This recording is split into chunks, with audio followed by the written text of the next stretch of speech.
Saturday, May 9th, 6:37 in the evening. This is Razor Wire, the show that looks at all the propaganda from the week and sets you up for the next one. Hey, this was an exceptionally propaganda-ish, a world of propaganda this week. It's like all it was, Fitz. It's a propaganda palooza. That's what it is. Propaganda palooza.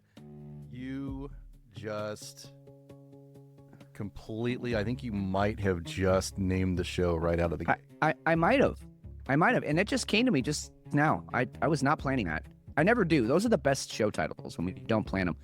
But yeah, it was narrative after narrative after narrative and no real substance to any of it. To any of it. Nothing was true this week. And also, some things may have been partially true. We don't know because it's narrative.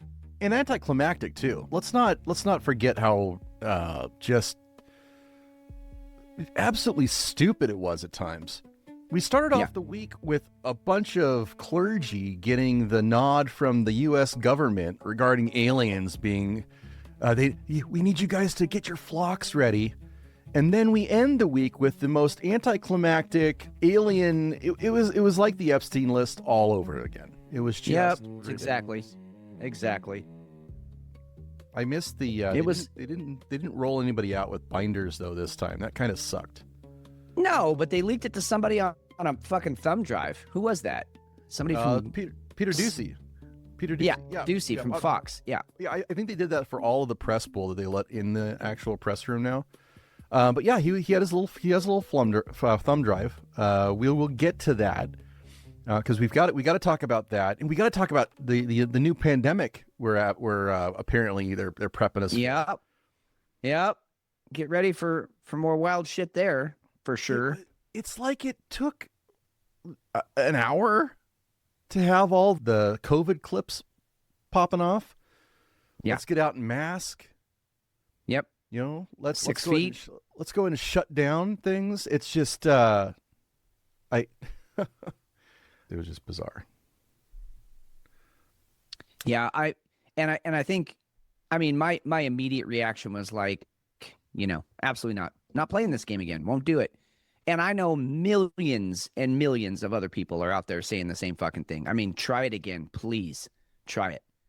You want to see a en masse, complete and total shutdown of society, a complete and total rebellion against, government official fuckery? Go ahead and try and make us mask up again. Go ahead and try and make us vax again. Go ahead and try and make us shut down schools and businesses. The world was forever changed by COVID. We're not doing it again. We're just now starting to get back to some sort of normalcy. So no, absolutely not. I will not comply. So we've got to get through that narrative. We've got to get through the alien narrative. That's going to be fun. The X-Files clips that popped up were ridiculous. So that was fun to go ahead and connect to. I do want to make sure we get to the science piece that we haven't gotten to for the last few weeks. Yeah, there's some little nuggets in there. Yeah, we got to get to that stuff. Do you want to? We'll go to beers next, but do you want to go to science and climate first to get some of that stuff out of the way, or should we just dive into the propaganda right away? Fuck me. I'm going to tell you what I want to do. I fucking hate this beer already because it just blew up all over me. Fuck you, beer. All right. That's what I get for opening it after the show starts. God damn. Why would that happen? It literally just orgasmed all over me. Everywhere. He has the lasting power that you do. I mean, it was God exciting. Damn it. It's you got to think of it from the beer's perspective. It's his first time on the show, right? It hasn't ever been here before. It doesn't know. No, and it's a new brewery to me. So even more so. Still even exciting. All right. See, God damn it. I won't say never. It's been years since I've had a beer do that to me. I'm going to take a picture of this. You guys need to understand. This is crazy. It blew up on me, and then it's just sitting there with this fucking foamy. Oh, God. That is so annoying. I am so annoyed right now. Well, all right. I'm posting it to chat. No. I'm wiping up. God damn it. Great. Okay, Fouling off. let's start with the brewery. The brewery is Rom Brewing. I guess they're out of California. ROM and a long bar over the O. So what does that make it? Rom? Fucking sure. stupid. It's just sitting there like that. How am I supposed to?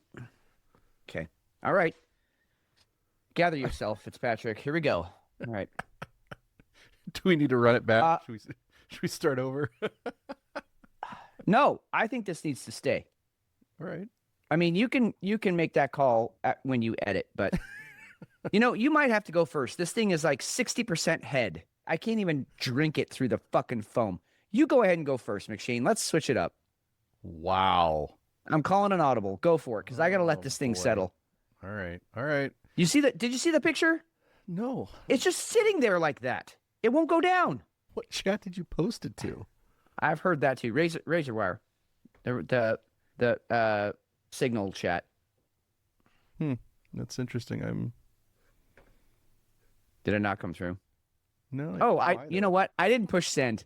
My God. Wow. Okay. Oh God, am I? Okay, that's retarded.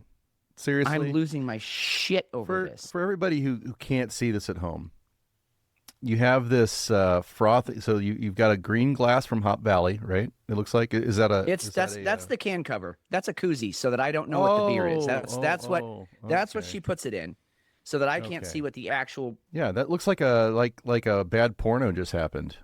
Dude, what the hell? I'm gonna go and start and let you towel off, because that's yeah, that's exactly what I'm doing, dude. What the hell? Yeah, thank you, Lisa. It was a happy ending for the beer, at least. At least. Oh. Now I know how girls feel. I get it, ladies. I get it. Yeah, that's gross. All right, I'm gonna go. Faraway Friends. This is a barrel-aged imperial stout with vanilla and cocoa nut sugar. A colossal rye whiskey barrel-aged imperial stout brewed with vanilla pods and coconut sugar, made in collaboration with our friends from Lervig. This is Puhala Brewery, and it's imported in by you got something over your O too. That's weird. Yeah. We both did that. Yeah. Anyway, go ahead. But I'm gonna go ahead and give that one a run first. So let's go ahead and see what's going on there. Boy, they do a lot of interesting stuff. I'm just looking at the screen you have up there. They do some really cool. Yeah. Really cool stuff. Lervig.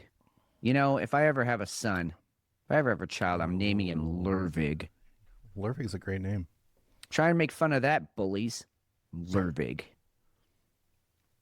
A colossal rye whiskey barrel-aged imperial stout brewed with vanilla pods and coconut sugar, made in collaboration with our friends from Lervig. This is good. It's good. It poured super thick. You can get, there's a lot of bitterness to it, a lot of chocolate, a lot of caffeine coming out of this too, or cocoa, excuse me. Not super hot, but it also has the rye whiskey barrel, so that's probably I'm not sure that you would really go for that too much. Probably not. But no. I'm rolling heavy tonight. Both. I've got a barley you wine are. for my second beer. Well, you got to make up for last week. I do. It was last week was the show came out just fine. That was great. I did not. So that was it was a good show. Anyway, good beer to start out with. We'll see how it goes. I'm not calling it yet, but it's up there. It's a fantastic beer. And I believe it was only $7. Oh wow, that's cool. Yeah. Not bad. What you got over there? You mean my mess? Yes. My fucking bukkake of a beer?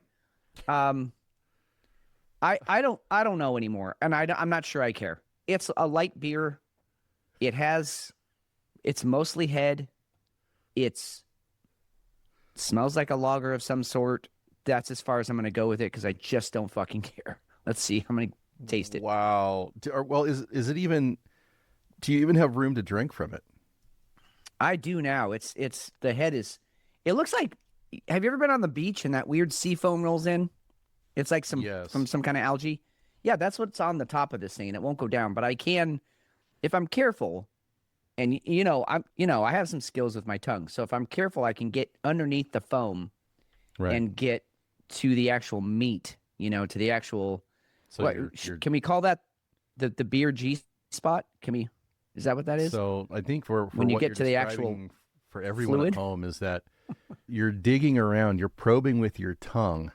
Oh, I'm getting in there. And shoveling the head out of the way so you can get to the good stuff. Yeah. Yeah, it's taking all of my extensive experience to just get to the beer. I don't know, some kind of lager. Let's just even that, I'm going to have to put the koozie through the dishwasher at this point. Okay, what is this? Horizons NZ Pale Ale 5.6. Let's move on. Let's get to the news. I don't fucking care. What a dumb beer. A fucking pale ale? Really? Give me the name again. It's called Horizons -NZ. I don't even know what that means. New Zealand? Is that New Zealand? I don't. How dumb. There's a whole thing I could read here. I'm not reading it. They don't get my attention anymore. What? Is this, you said you're barely wetting my mouth. It's mostly styrofoam that I got here. So it's ROM, correct? ROM, not ROAM, not Rome. Oh, okay. Because the brewery that came up for me was it was actually a UK based beer, which was going to be even better. This is it's these douchebags. Amazing beer. Fuck you. Amazing beer all over your desk. They should put on there caution. This is a fucking booby trap. You're gonna get wet. Ha ha, joke's on you. All right. What are we doing? We jump into aliens? Who gets slaughtered first here? Let's just go to the let's go to an influencer. Let's see what she has to say. Okay. Not let it go. This is the MV Hondias, an expedition cruise ship owned and operated by Oceanwide Expeditions. And the route went from Argentina through Antarctica and the South Atlantic, with stops in South Georgia and Tristan da Cunha and St. Helena, all before heading towards Cape Verde. And I'm sorry, how is it that there are 147 people on board, with 3 people dead, 7 confirmed cases of the Hantavirus, and the only video we've all seen from inside the ship is one guy named Jake crying in his cabin? No, I'm sorry, I'm not buying it, okay? Because you're talking to somebody who watches a lot of cruise ship drama on TikTok. In fact, it is one of my favorite TikTok subgenres that exists, okay? I watch it all the time. And if there's one thing that I've learned from those TikTokers, it is that if someone so much as catches a stomach flu on a Carnival cruise, there are 19 TikToks, 4 Facebook Lives, and some woman named Brenda locked in a closet filming herself saying, "Please help us," like it's the frickin' Blair Witch Project. I hate her, but I kind of like it. Kind of like where she's I do too. She's super sarcastic. Yeah, and you know what? She's done a couple more videos after this. Yes. She couldn't help herself. She went on a deep fucking dive, and yeah, this whole fucking thing is a lie. I'm totally convinced. Here's a little more. So I decided to investigate. Not a full rabbit hole, because I have other investigations that require my attention right now, but what I did find was interesting. So first I went looking for the original Jake video, because like many of you, the first time I saw it was on the CBS TikTok account, which is a company owned by Larry Ellison now, but I digress. I couldn't find the original video anywhere, but luckily CBS did put in the tippy top corner of the video Jake's username on TikTok, so I went to his page to see if I could find it there. No. So I started scrolling through Jake's page, and I learned that he is a Boston travel content creator, and he's been to like hundreds of countries, although none of his videos have gotten like a super high amount of views, but yet he's got 5.6 million. I just noticed that's weird. Anyways, he's got sponsorship links, he's got collaborations, he's got a Yahoo email, and if you go over to TikTok Shop, he's hawking a bunch of, travel consumerism junk. And I'm scrolling through his posts, and he's got this weird PR statement as one of them. Mind you, he didn't even post the video that he sent to CBS on his own account, remember? So I don't know, it's weird. But then I hit this penguin video from the trip, and it's a stunning video with a high-resolution camera, and I mean, look, the sky is insane. It's clearly very beautiful. But just keep in mind what this sky looks like, okay? Because it's gonna come back later. In fact, his photos and videos are so beautiful, it is kind of hard to believe that it's not AI. No, but Michael.Elizabeth08, I'm with you. So I went to Google and searched for the name of the ship, the MV Hondius, filtered the dates to be before the outbreak became public, and went to videos to see if I had missed anything, because this is the exact kind of trip where you would normally see people posting pictures of wildlife, or videos of the sunset, or rough seas with the yo-ho sound, cabin tours, meals, anything. The only videos are from Jake Rosemarian. All right, it goes on for a lot longer than that. But the breakdown really is that you have the Hantavirus out of the blue has become a thing. And there's been hints at it. There's been assumptions made. You have, I think it was Moderna has a vaccine that just, we better build a vaccine for this. And they're already starting on it. They did last year. They're almost ready to go and release it, ironically enough. Of course they are. Of course they are. So, and then you've got the WHO breaking out here. I think we've got a new WHO video here, actually, that just popped up. Remember, the U.S. pretty much said, nah, we're out. We're not going to have anything to do with you guys. So no, we pulled out of the WHO like a teenager who doesn't want to get his girlfriend pregnant. And then the other issue is, I thank the Prime Minister because based on the request WHO made, he accepted. And the request I made was based on international health regulation. And countries are expected to cooperate based on that international health regulation. But not only the IHR, I think we should also be strong believers of solidarity. Solidarity, because that's our best immunity. It's only when we support each other that we can respond more effectively to virus or to outbreaks like this. So this started in Argentina, and I need to go back and check that. I'm pretty sure Argentina pulled out of the WHO also.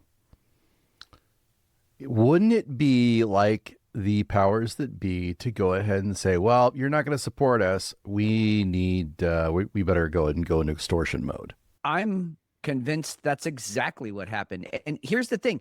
We see you. Okay. Do you remember the movie Chevy Chase, Funny Farm? And they were trying to fucking sell the farm, and they're trying to make it like picturesque, and they have these people come in, and Chevy Chase is on the walkie, and he's like, cue the deer. And, someone's outside, and they release a deer to go running by to make it. Yeah, right. That's what this is. That's that moment. This is that moment in the movie. Cue the deer. Oh, you're gonna pull out of the WHO? Cue the Hantavirus. I repeat, release the Hanta. That's what this fucking is. Make everybody get afraid. We were out today. I'm shitting you. And again, remember where I'm at. I'm in hostile territory here. I am in yes, you are. Liberal fucking the center of it all. But I saw so many masks on people today. It wasn't even funny. And I'm just laughing at all of them. And it's not everybody. There's some good old boys wearing their camo. They got their gun rack in the back. My Oregonian brothers.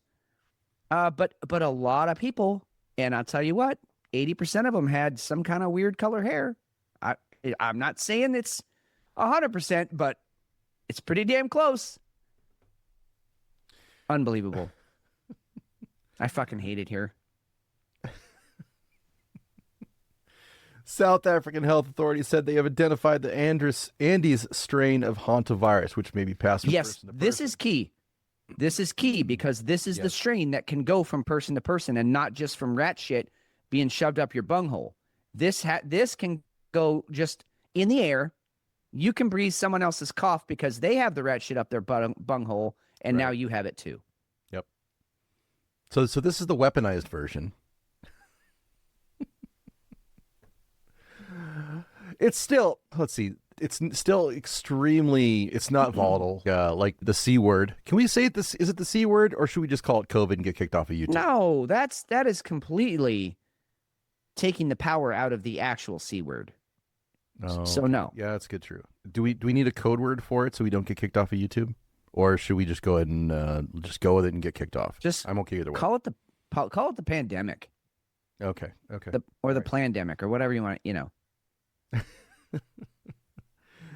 It's not contagious like COVID was. It's not contagious like the last one. No, and no, this is not at all. not a big deal. It is completely not now. Now, if we see in a week, 2 weeks, 3 weeks, it's popping off left and right, then we've got a whole other thing going, and you've got to wonder. But it just subterfuge. It's just absolute garbage. There's nothing to it. The fear mongering started right away. ABC. This struck me as perfect for ABC. More than 100 people have been sickened in a norovirus outbreak on board a Caribbean cruise ship, according to the CDC. And that just drops today. Yeah. They're going to do this. Yep. They're releasing all of the pandemics they can to you're not going to know which way to look. You're not going to know which medication to take, which hospital to go to, which mask will keep you safe. You got hantavirus, you got norovirus. I'm sure there's still there's still pandemic strains out there. Fuck me. I can't believe they're trying this again. Let's explore that for a second, but I want to lead that up with this. Is that there is no question that there will be a challenge to the coming administration in the arena of infectious diseases, both chronic infectious diseases in the sense of already ongoing disease, and we have certainly a large burden of that, but also there will be a surprise outbreak. And is that there is... That's Fauci. Now it's from 2017. That was right before we got the last one. Don't forget that stuff is out there. Yes, they absolutely are trying it again. They absolutely are. And the frustrating thing is that you can see that the mechanisms that are the small...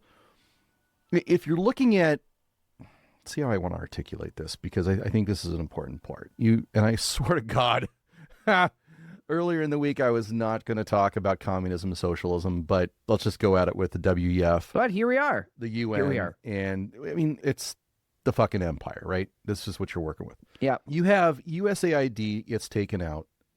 Big amount of funds get severed. You have the UK is falling apart. Europe is falling apart. You have other places around the world that are starting to normalize, right? We're going to get into the UK election a little bit later. Oh, yeah. I can't wait to get into that. Yeah, they're going into more of a MAGA movement, or we'll have to come up with something else for it. Make England great again, whatever that comes out to be. That's mega. Maya. I don't know. Anyway, no, it's mega. Is it mega? Make England great again? Make England, yeah, mega, yeah, mega. I like mega. Okay, mega works. Mega works, or mugga. That might be too close to other. Oh yeah, that's careful. You got to say that one real slow. Yeah. Anyway, so you see all of these weapons being taken away, and I think they're actually down to, well, we can't really do a whole lot. We better launch a pandemic. We better go ahead and get that other stuff out there. We gotta scare everybody. The climate scam's falling apart. Yeah. Yep. That's being undermined. Huge. You have the whole Western Hemisphere is being taken over by us, lightly. You have Iran that is absolutely in lockdown, and there's still bullshit coming back from that. But let's be honest, there's not a goddamn thing going on there. Ukraine and Russia are supposed to be settling things down. Oh, they're in peace talks. Yeah. Yeah. There's a 3-day ceasefire that just started, and Zelensky even came out and said, "Yeah, you know what? I think we're done now. I mean, there's no more money." That's it. That's why he's willing to talk. This may be their death throes. They may be in their death throes, and now they're desperate, which scares the shit out of me, because if they actually release something that is really serious, then that could be this desperate times. If you're going to take it from the truly evil perspective. You can see that. And we talked about this at length during COVID, and we were coming out of it. Yes, we figured out that it was a head fake. It was all bullshit. It was just a normal flu. It wasn't that big of a deal. Yes, it sucked for about 5 to 7 days, but it also ended up being man-made engineered. Scared everybody to not take vaccines. You scared everybody to not deal with it, not trust you, the CDC and the FDA and the WHO and the UN and everybody who actually makes decisions that impact health. Now we're not going to listen. There could be something really, really bad actually coming at some point now. We need to keep that in mind. That's a great point, and I have a couple of things to say about that because you're hitting the nail on the head, I think. But we do have a Jefe sighting here, so let's table that and get to the truly important things, which is Jefe. And how is your night going? Oh, how's it going, guys? My night's off to a slow start, but it's Better okay. or worse than last night? Well, I mean, there's not much to it tonight. I had 2 dead spreads and then a dealt baccarat. Oh, okay. Okay. I got $10, so I'm not getting shut out. That's good. Yeah. You're on the scoreboard. That's the important part. That leaves you plenty of time. It's a 9-inning game, Jefe. It's a 9-inning game. That's right. How are you guys doing? I'm great. Off rough. I'm great. I'm great. He had his beer ejaculated all over his desk and his forearm and his keyboard. Oh, it's all, dude. My crotch, my shirt is still soaked. I'm literally sitting here like a fucking soaked dog. And all I have to clean up is a box of tissues. So my wife's gonna come in here and go, "What the fuck?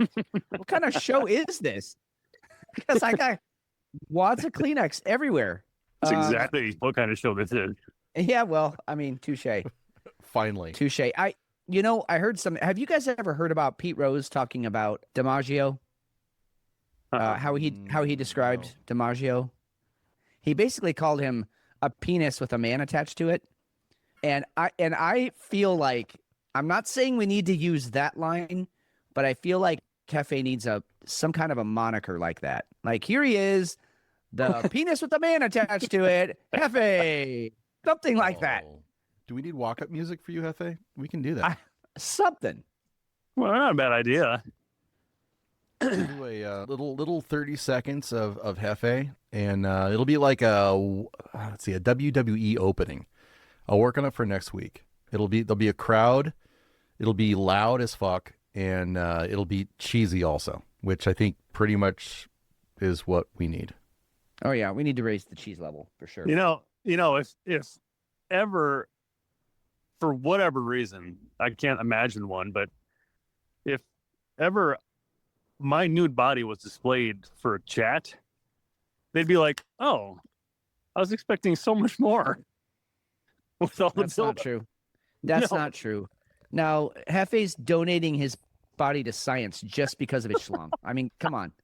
Don't be modest. I've seen your license, your driver's license, and you're an organ donor, and that is the organ.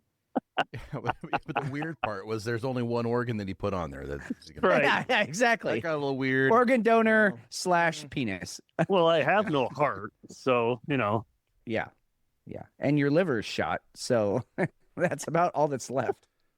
Jefe, I got a quick question for you. Given your history, have you ever pulled a police car down the street with your penis? Now is when you bring up that story? Good timing, man. Great timing. Well, Hey, I go fun where fact. I go where the pitch is. I go with the pitch. So Yeah. Fun fact, yes, I have, and it was in park. So Oh, man. Oh. Just dragging 2 tons of cop car with a parking brake on. Wow. 2-ton car, 2-ton Dude. cock. Dude. why would you ask such a question? A nice gentleman, John Stevenson, 50 years old, hauled a 2-ton French police car, 131 feet. Well, it's French, along a residential street using his manhood after being set ablaze. That's the best part. He's on fire too. He completed the bizarre challenge in Halifax, West Yorkshire, England, on Thursday, April 30th, as baffled residents watched on. Here's the deal. This is what happens when a man has no other legacy, right? He's 50. He's now on the backside of a life. Yeah, of a life that equates to, if you were to add up all of his achievements, it would equal 0, right? I mean, nothing. And he's like, fuck it. I'm going to light myself on fire and drag a cop car with my dick. And at least people will remember me for that. The martial arts expert and former bare-knuckle fighter has previously hit the headlines for pulling a car using his testicles and pulling a car while his head was on fire. What the fuck? I want to interview this guy so bad. I do too. Amazing. Oh, so you're saying no? You haven't done that, Jefe? I'm not saying no. I'm saying not yet. Aha. Good. I love it when they use the term martial arts expert. And look, I'm not showboating here or saying I'm the best or whatnot. They use that term for everybody. They have used that term for Jean-Claude Van Damme. Mm-hmm. Like they call him and he's actually a dancer, a really good one, but he's a dancer. And then all the way up to and including, MMA champions. And they just call them mixed martial artists. They never call them martial arts experts. They're mixed martial artists. But those are the guys that can literally beat you into the ground before you have a chance to say hello. And so I just, you read something like this and you're like, is he though? Is he doing Tai Chi in the corner? Or what are we talking about? Not knocking Tai Chi. Tai Chi's amazing, but you're not a martial arts expert if you know Tai Chi. Just saying. Interesting. Jefe, that's not part of your workout routine, is it? Like carrying stuff with your dong? I'm not going to say no. I'm going to say not yet. That's my answer to everything.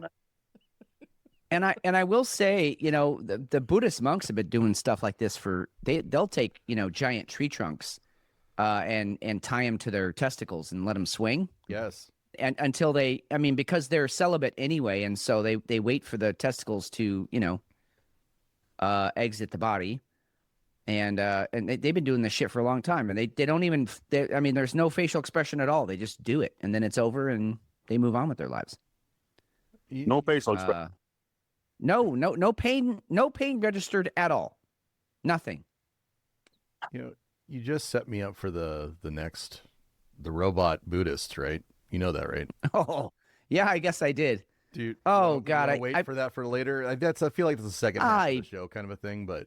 Yeah, it is. I fucking hate that story, too. It's so, I don't know. I'm offended for every Buddhist on the planet. I actually, while Jefe's here, McShane, you were talking about pitches. You hit the pitch that's thrown. Did you guys see that kid that threw like 10 pitches in the first inning of a game, and they were all over 100 miles an hour? 8 of 10 of them were over 103. Did you see this kid? No. No. Over 103. One of them was 103.6, I think. How old is he? I don't know. He's 19. Young enough that his arm hasn't fallen off yet. College? Wow. No, I don't know. He's a major. He just got called up. How long is he going to really be able to keep up that kind of? That's a cannon. Aroldis Chapman hits 102 often. There it is. 103.6. Bam. Wow. Oh, well, there you go. Addison Barger. No, actually, it's not him. Milwaukee Brewers pitcher Jacob Mizrowski. Mizrowski, yep. Yeah, threw 10 pitches of at least 103 miles per hour Friday and produced the highest velocity by any starter since StatCast tracking began in 2008. Holy shit. That's just nuts. There's a lot of human feats that I'm like, whoa, that's like a special thing. But to throw a baseball over 100 miles an hour like that, to me, that's just so elite. There's probably 10 people on the planet that can do it. And he's throwing 103 mile an hour rockets. That's, do you feel like, both of you, we watch a lot of sports, the three of us. We don't talk about it on here, but we actually do. And Jefe, he's putting down thousands of dollars a night on sports betting. Yeah, so, he breathes it. That's half his living. Yeah, it's in his veins. He could pull a car with his dick with as much money as he's dropping on this. Oh yeah. Is there another example of human ability outside of pitchers that has absolutely warped reality in the last, we'll say the last 40 years, 30 years that we've been paying attention? Maybe the Olympic sprinters. Oh, good one. But yeah, no, I mean, Usain Bolt, I mean, that what he was doing. But, there's like some 16 and 17-year-olds coming up that are faster than he was at that age. So I think we're going to see his records falling. No, I mean, look, we've already had the age of like the Bo Jacksons, the Michael Jordans. And again, maybe this is just like the bitter old man in me, but like there will never be a time in sports like that, like mid 80s to let's say 2000, where you had athletes literally blowing your mind weekly, doing something that had never been seen before, never been done before. I mean, you even had Tony Hawk doing a 560 or whatever he did on the ramp. Right. They were just doing stuff that just seems so inconceivable that no one would even try before, and they're pulling it off in competition. We just don't have that much anymore. This kid's up there, believe me, but I don't know. Did I send you guys that clip of the skier that was escaping the avalanche? A long time ago, I think. I don't know. No, it was like 2 days ago. He was like, I got the video from the sky or whatever, and like an avalanche is chasing him down the mountain, and he does a backflip while he's running from the avalanche. Because why That's wouldn't just you? balls. Yeah, that is complete command over your art. Mm-hmm. I gotta go. I don't think there is, but and here's the thing with football. I think your Bo Jacksons. There's an answer to that player, right? Your defense is advancing at that kind of speed. Yeah. I could see there being a soccer player, maybe an ultimate flopper in basketball. Maybe that would be something. Oh, LeBron's already. Come on, LeBron has that title in the bag. He has set the bar. That little bitch. And I don't think you're going to get another Tiger Woods type, because they're always going to start stretching. They're always going to stretch the golf course a little bit more and make it a little bit harder for those guys. I think pitchers might be the last, for right now anyway. I think pitchers might be that might be the edge. That might be the edge of human ability. And with golfers, a lot of it's equipment too. Oh, true. Yeah, right. Yep. That's a good point. Carbon fibers and all that shit. Yep, titanium. Yep. Yeah, I mean the NBA game has changed so much. I mean, it's not even the same game anymore. I mean, and you talk about a game we all three loved and played a lot, volleyball. That game is completely different now. I have no place on a volleyball court now. I would have other than because you have skill. You had skill. Well, you have much skill now. Yeah, it's a giant monkeys game now. I gotta go, guys. All right, man. See you later. Make some money. But yeah, I think baseball. I know you can track kind of different rules they put in place to bring scoring down or to make pitching more dominant.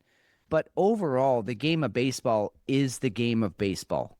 Right. And so when you have pure talent, it is shown immediately. You can't hide it. You can't cover it up with better defense. I mean, if a guy is hitting balls, 50 feet out of the park every time, there's nothing you can do to stop that. Same with a pitcher who's throwing 103.6. There's just that is what it is. Fucking lasers. Real quick, too, I want to go back to what you were saying and to your point. This is really showing that they had a very limited playbook and they being the powers that be, whoever that is, the dark shadows, the things under your bed. Yep. They had what? They had, racism, just shout racism or Nazi or whatever at people you don't like. So they had that card to play. They could play the pandemic, card, which they did. They can do, climate change. But again, as you said, the racism card is we're not putting up with it anymore because we all know what a fucking racist look like. And it's not me and it's not you. But we're also not going to put up with, clearly stuff that's so quote unquote anti-racist that it's gone for full circle and it's racist again. It's just a racist against white guys or even white women. And so, no, we're not putting up with that anymore. So that's dead. The climate narrative, IPCC came out and said, our estimates, the models we did, that was actually not plausible. Right. No one's fucking talking about that. No one wants to talk about that. So that whole argument's dead. And so you go back to this pandemic card. This, hey, you know what? The troops are getting restless. Let's just lock them down. Lock them down. How do we do that? Scare the shit out of them with a fucking virus that kills 50% of everybody on the planet. And to your point, they locked us down with no real threat last time. This time, I think you're right. I think if they're going to do it because they are an animal that's backed into a corner, I think they'll just go ahead and release the whatever it is, whatever the really bad shit is, smallpox or some new form of AIDS or something we've never even thought about before. I am with you on that. I don't think it's now. I don't think it's the hantavirus or norovirus or anything else they're trying to scare us with. But I feel like this is a warm-up. That's what I feel. Like the pitchers are warming up in the bullpen. That's how this feels. All right. We always say that the truth is in the middle, right? Yeah. And the other thing that we're adamant about is it's the timing of things, right? So you see that the things come up. Yes, there's always going to be coincidences. I still believe in coincidences, but there's very few times when I actually, that's a coincidence. Every time out like this, it doesn't feel like a coincidence. Fitz, I'm gonna play a clip, and I want you to think who is in control of the information and where the information started. And then for you guys playing along at home, think about where the information started on the hantavirus. How did it get dropped? We already saw this random TikToker. Oh, I got to get this information out there. I'm scared to death because everybody's dying on my ship, even though it was like nobody. And then at the same time, same week, we get this. I had a friend that sent me a text message. I was in a meeting, a weekend meeting, preaching Friday, Saturday, and Sunday morning. And he said, Perry, can you give me a call? I have some information that has come to my attention. Of course, when a friend of yours does that you know quite well, you have no idea what information they're talking about. And I'm not going to go into great detail, but there were a large number of pastors that had been invited to go to a certain state to hear some men in the United States government and others share with them a concern that they had. And this particular man, and I'll not name him, and then we may end up doing some teachings with him or having an event at his church. He has a great church. But he said, Perry, what they're about to release, from what we're hearing, there's going to be a release concerning aliens and concerning unidentified flying object spacecraft that some of the people who were in the meeting were telling us as pastors, you need to prepare your people and you need to get ready to answer them for what you're about to hear being released. And some of it has to do with crafts that have been discovered that are not allegedly a part of our planet, and the materials they're made of are not a part of our planet. Very strange reptilian-looking creatures and other things that almost sound like something out of a sci-fi movie or an Orson Welles book. Okay, that was May 5th. And then can we talk about that guy's shirt? Yep, we can in just a second. A second. Because this drops on May 8th. Yeah. And I'm thinking about news cycles. Yep. House official left this hard drive on my desk overnight. You can see on it, it says AARO files copy 2 of 3. That is the all domain resolution office copy 2 of 3. This is the first big batch of UFO disclosure ordered by President Trump. Some of the clips and videos on there have popped up different places before. Some of them have not. And we have been going through this all morning and overnight to try to put together some of the best videos so we can all look at this together. This is a world exclusive right here. So let's go to the... I think we knew what was going to end up happening, and we dropped the aliens opposite that to dominate the news cycle because it was so anticlimactic. They knew it was just going to water down the Hantavirus. I'm going to throw it out there just as a thing. Maybe. Yeah. I mean, I think all ideas are on the table, and I think probably there's some truth to all of them. I think this is a way to cover up what's actually happening in Iran and the rest of the Middle East. I think this is a way to cover up what China may or may not be doing over there in their neck of the woods. Russia, Ukraine. I mean, I think there's some real failures here on a lot of levels. And again, if you're saying, oh, this is a Democrat thing or this is a Republican thing, you're part of the problem. There is a ruling class, whether we want to admit it or not. There's a ruling class, and the Democrats are for sure the retard part of that ruling class, but they're still part of the same team. And so this is not a Republican Democrat thing. This is we have had so many failures on so many levels in so many different areas of the world. It's time to, again, release the deer. Let the UFOs out. Let's start talking about disclosure. And again, none of us are flinching. Any of us who've been paying attention to this shit since, I don't know, the fucking 70s. I mean, it was fun to speculate about UFOs, whatever. Ooh, UFOs. I saw a UFO. In my 51 years of life, I've seen some shit I can't explain.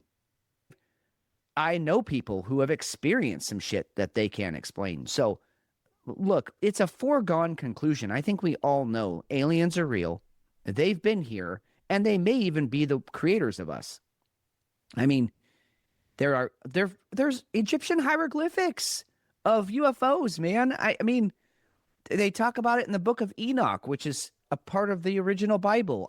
So, no, this is not news to us, A. B, it's a distraction. It's 100% distraction because, I mean, anybody who's going, oh, aliens are real, you're way behind, brother. This is pure distraction. It's more circus. It's more circus. This guy's shirt, by the way, the guy that is clearly Perry from West Stone? Texas. Perry Stone? Yeah. Just by his accent, he's from West Texas. I can probably even tell you he's from Plainview or Lubbock or somewhere around there because I've been to those parts of the country, and they are the sweetest, most genuine people, but they all fucking sound like that guy. But the other thing is, you remember those old Affliction, the clothing company? They had angel wings on all their fucking shit. Yeah. Yeah. So I think this is a new clothing company called Crucifixion. What do you think? He's got Christ on his shoulders there, or the cross. I think this is a new clothing line called Crucifixion. What do you think? I was thinking, because we're going into the Holy Wars, right? We got a Holy War coming on. We know this, right? The Templars have been called out. Yeah. It's a thing. And every week we've got some other kind of awfulness that's happening with as far as religion goes. I think, yes. I think Crucifixion, I think that's probably the brand. And I think that we need to get ahead of this and get some razor wire wear that we throw some cool ass, Avenged Sevenfold or Yep. stuff. That's where I'm going with it. And then, but part of the imagery is like a UFO or an alien head. Yes. I mean, with a crucifix in the middle, right? Of course. Yeah. Which side are you on? That's what it says. Which side are you on? I find it interesting that they let off the week with the pastures being. Nobody saw that coming. That was interesting. No. Regardless of how inconsequential it was, I didn't see that coming. That's interesting. Which if you're writing a good movie. Yes, thank you. That's Why wouldn't you exactly what I go was just there? going to say. That's what the script tells you to do. Let's make it that we have to make it look like these pastors have to get their flock ready, because otherwise people are going to lose their minds and commit suicide or go the way of the who were the ones that they all wore Nike shoes and they off themselves down in South America somewhere. God, what were those? What was that cult called? Anyway, I'm not up on my Nike cults. yeah, they all had to wear Nikes, and they took some kind of poison. I think it was cyanide, and it was a mass suicide. I'm not talking about Heaven's Gate. Heaven's Gate. Thank you. Yes, the Heaven's Gate. Yep. Nike cult. I never knew that there was a Nike connection to it. Now, They all wore black and white Nikes. That was like part of the thing. I'm not. I swear to God, I'm not trying to be funny.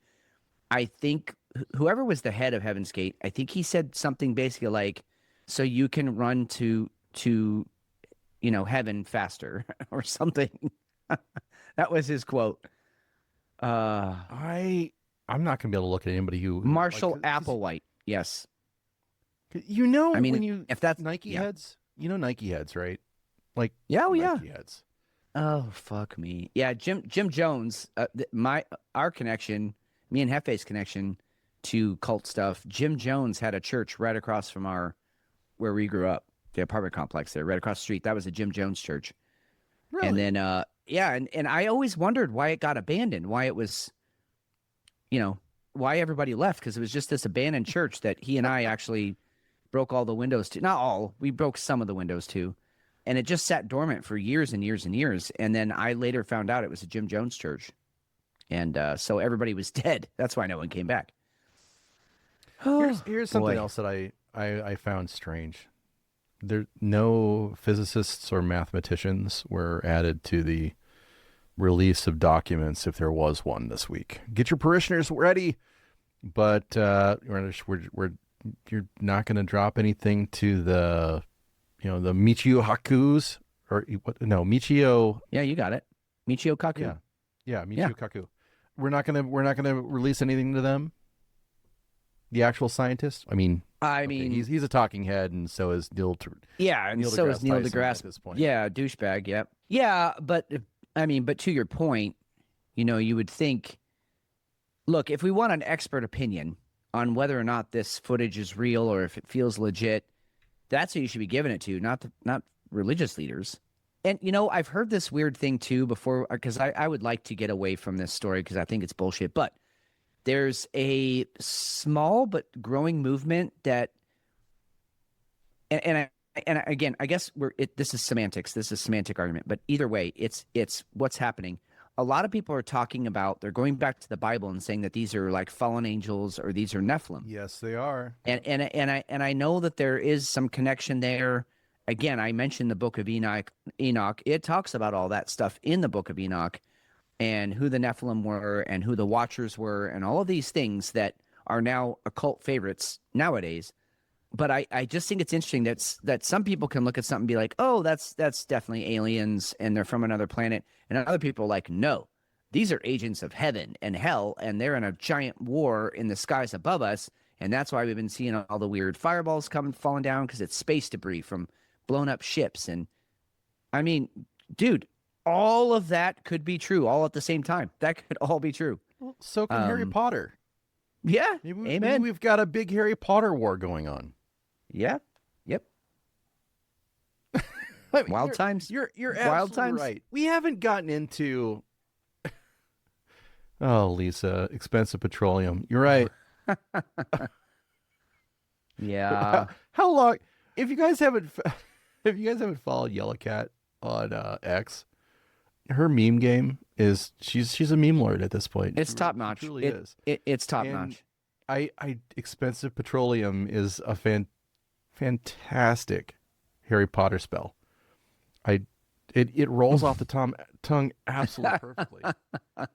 And I've only got to think that I've been waiting for like 6 weeks to drop that motherfucker.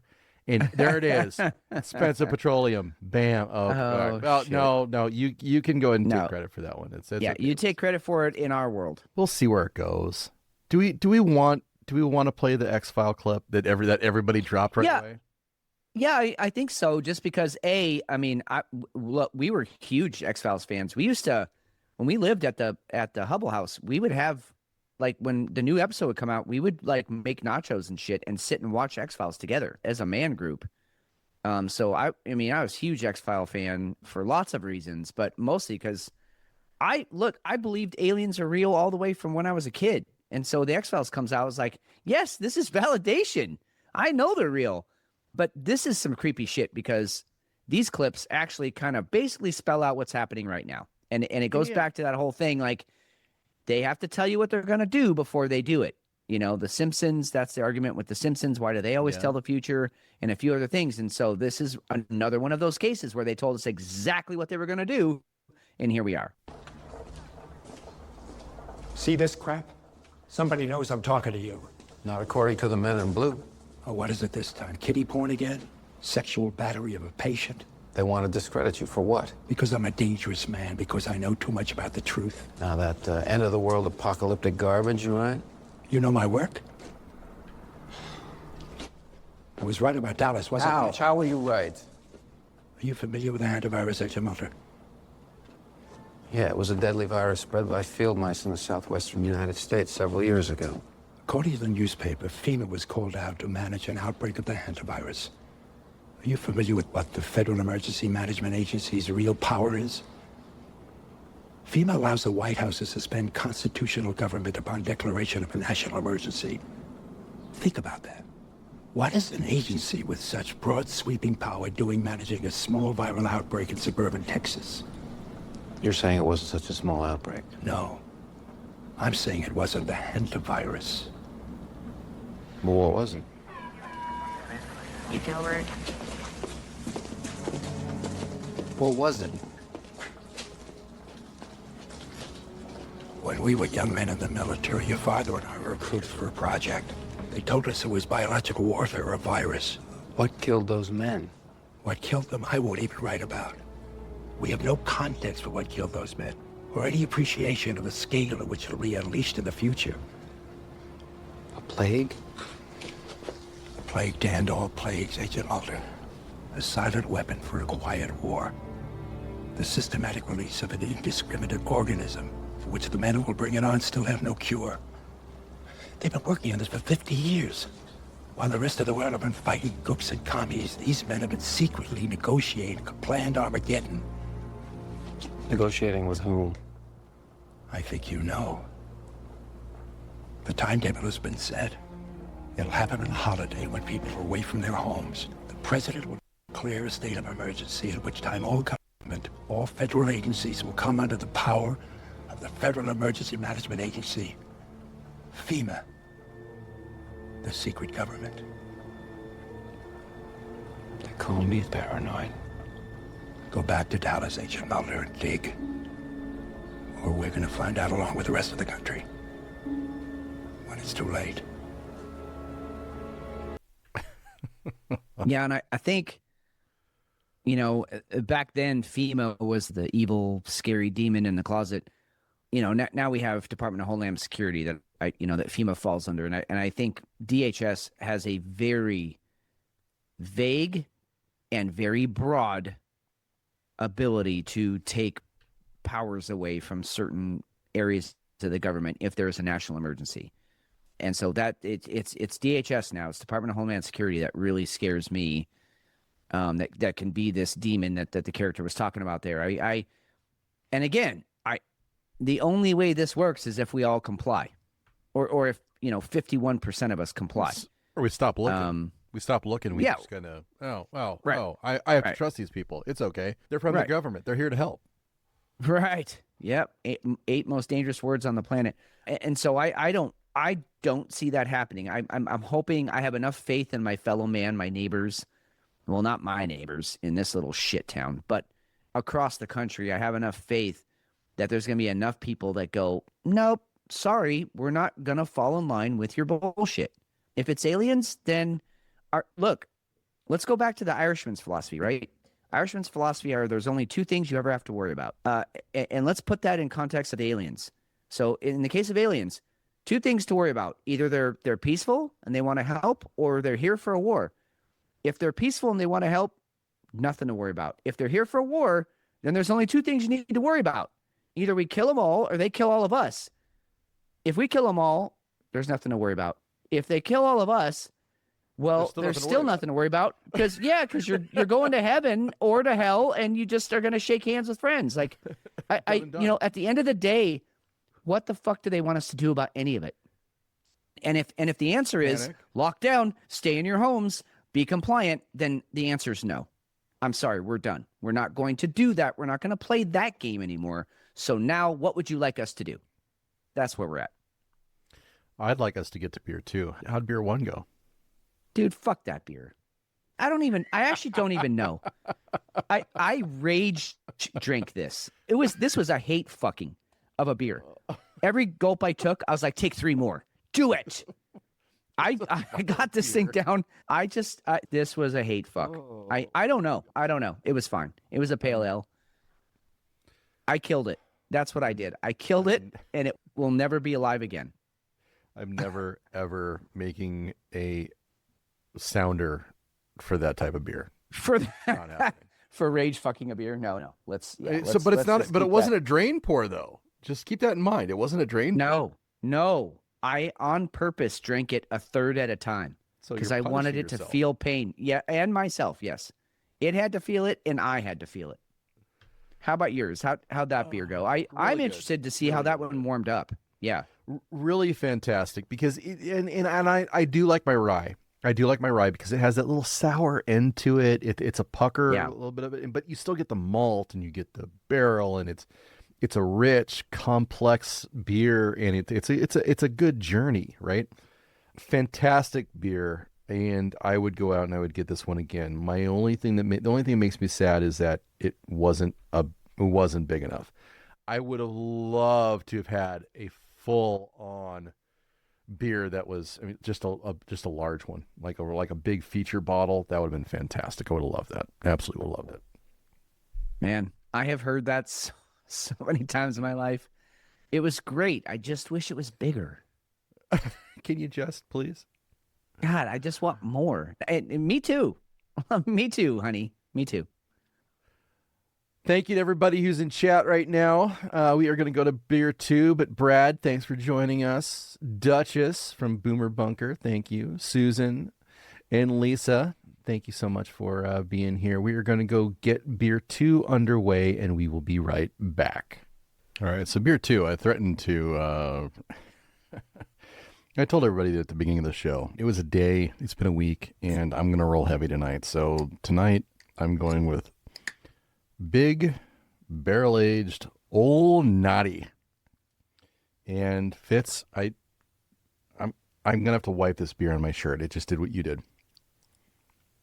Okay. And well, at least I'm not the only one. No, it's got to be something in maybe the beers are scared. I don't know. Big barrel-aged barley wine. This one is from Great Notions. BBA Naughty. And this one is actually going to be... Old Naughty is a barley wine we brewed 2 years ago and sent it off to age in Russell's Reserve bourbon barrels before adding dried orange peel and cherries to give it a flavor of an old-fashioned. I love my old-fashions. I stay away from old-fashions. I stay away from bourbon and whiskey as much as I can because I really like it. A little too much.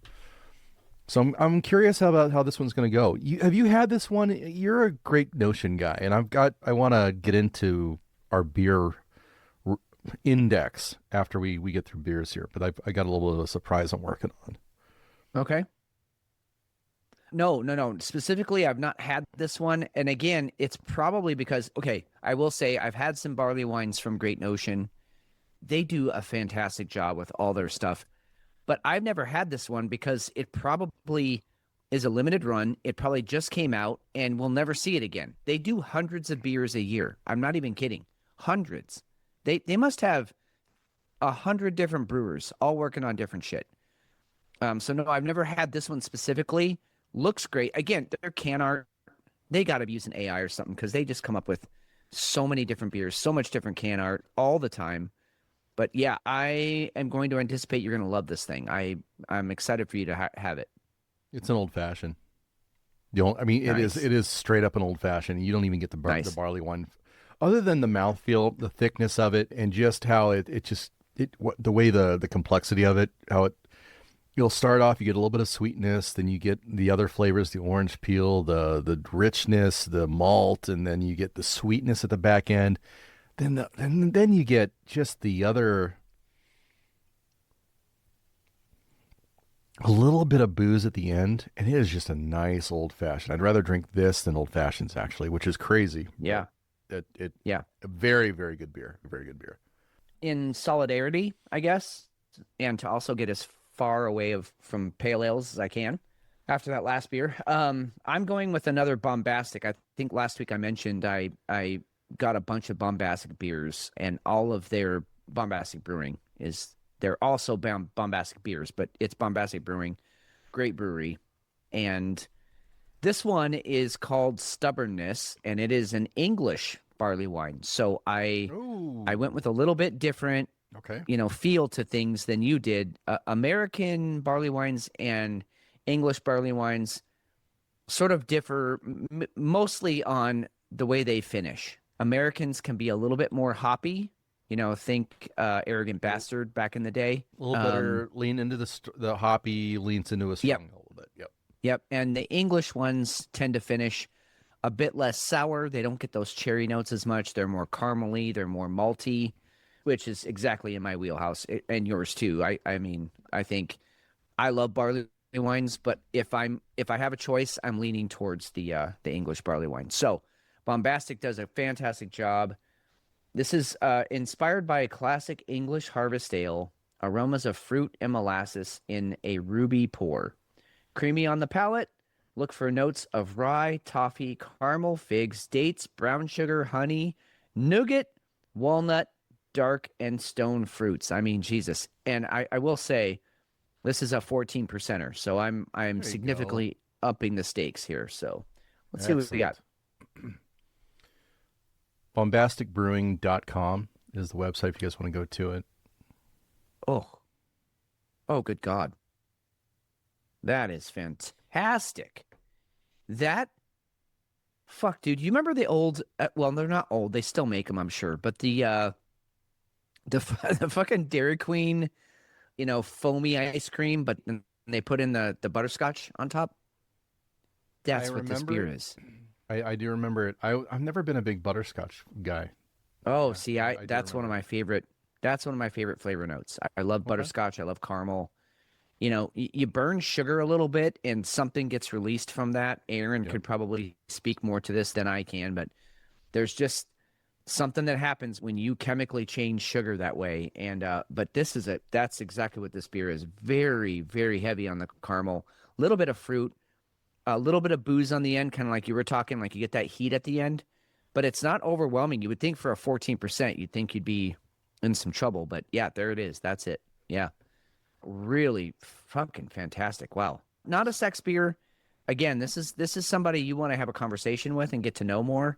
This isn't, you're not taking her home tonight or him. I mean, however you roll.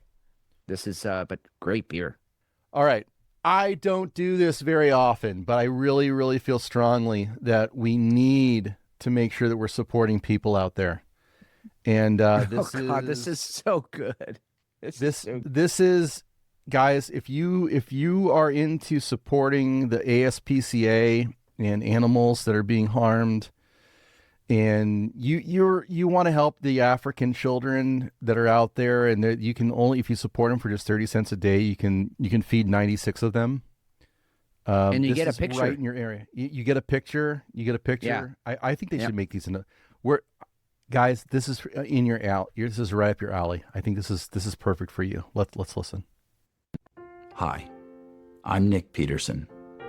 Every single hour in America, a socialist is faced with the daunting reality that they may have to contribute to society. For thousands of others, help came too late and they were forced to find employment. Will you be an angel for a helpless communist in training? Every day, hundreds of socialists must abandon their slam poetry meetups for the evils of personal responsibility.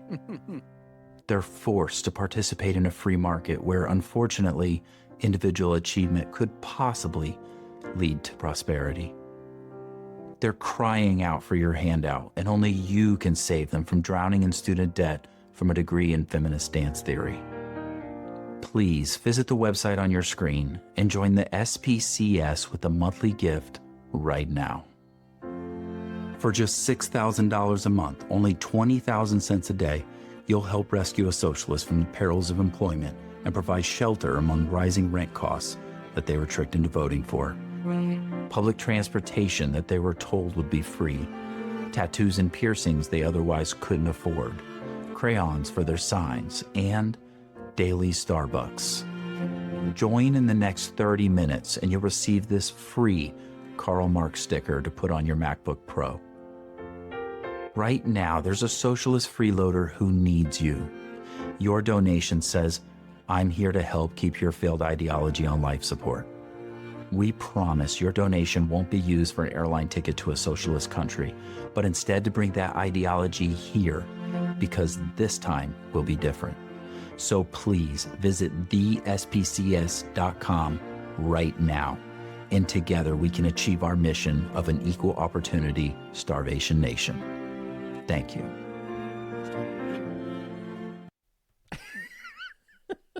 Fucking brilliant. It's the clip of the week. It's absolutely amazing.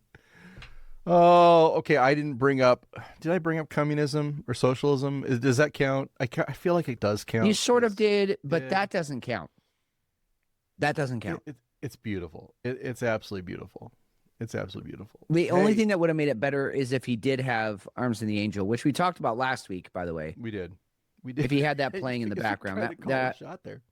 Yeah, we kind of did. Al Gore shifts on global warming. Time to watch out Here for we a go. new ice age. It's the Carnival Barker syndrome. They just pivot to something else because they forget that nobody was paying attention to the last 30 It's gonna years. get cold because it's hot. I love that line. You can come back and be like, well, the data's showing that there's zero differentiation in ice accumulation in Antarctica, in Arctica, or the Arctic, and they'll be like, well, yeah, it's colder there now because of the heat everywhere else. It's like, come on, dude. Do you hear yourself? Yeah. Europe got all these really bad snowstorms and hailstorms, big hail, and it's crazy, but that's because it was hot other places. Dude, you don't know. You have to just go back and listen to yourself. You're a fucking idiot. It's called weather. It's called weather. Exactly. Bradley Whitford, who I used to love his acting. Very fun, very snarky character, and a good actor on top of it. Yeah, yep.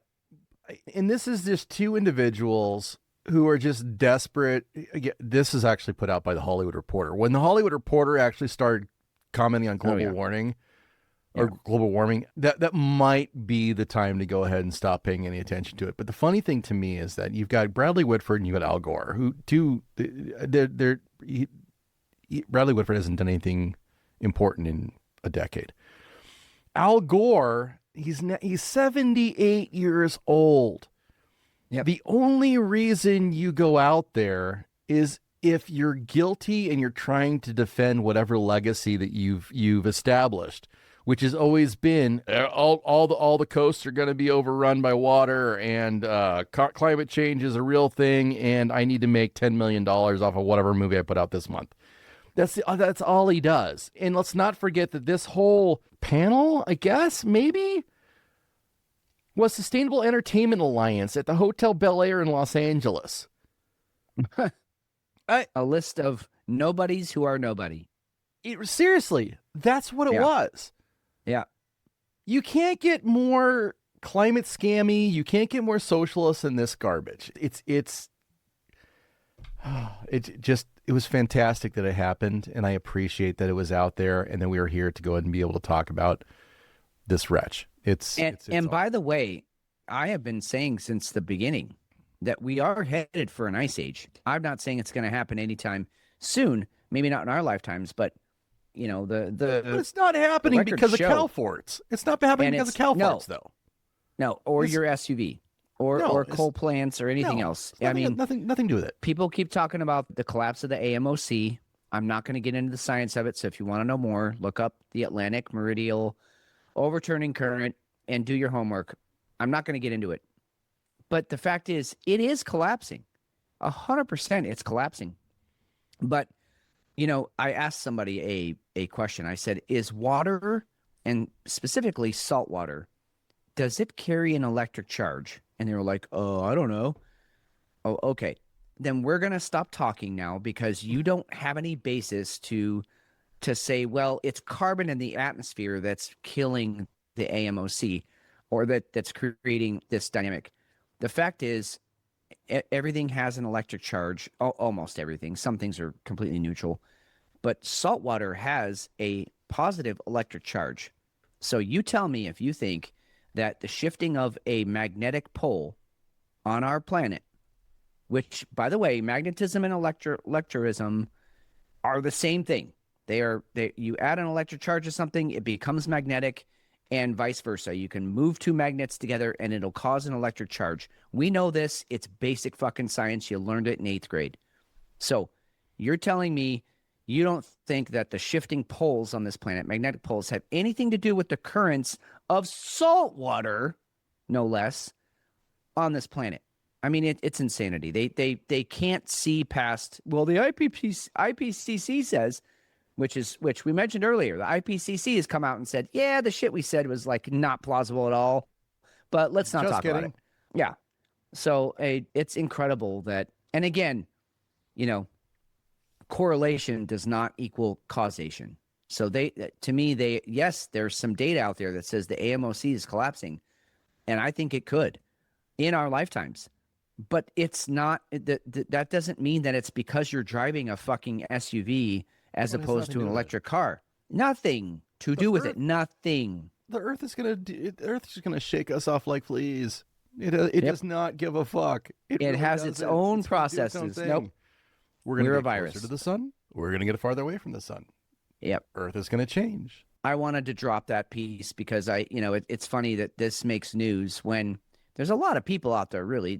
It's not Fitz. There's a lot of people out there saying, yeah, we are going to cool off, and it's going to be dramatic, and it's going to have a huge impact on the planet. But that's after a lot of really gnarly shit happens. And so you're worried about the wrong things, friend. But you're right. Back to your point, I think you nailed it on the head. This is a wild and gross attempt to save whatever legacy you think you had, Al Gore.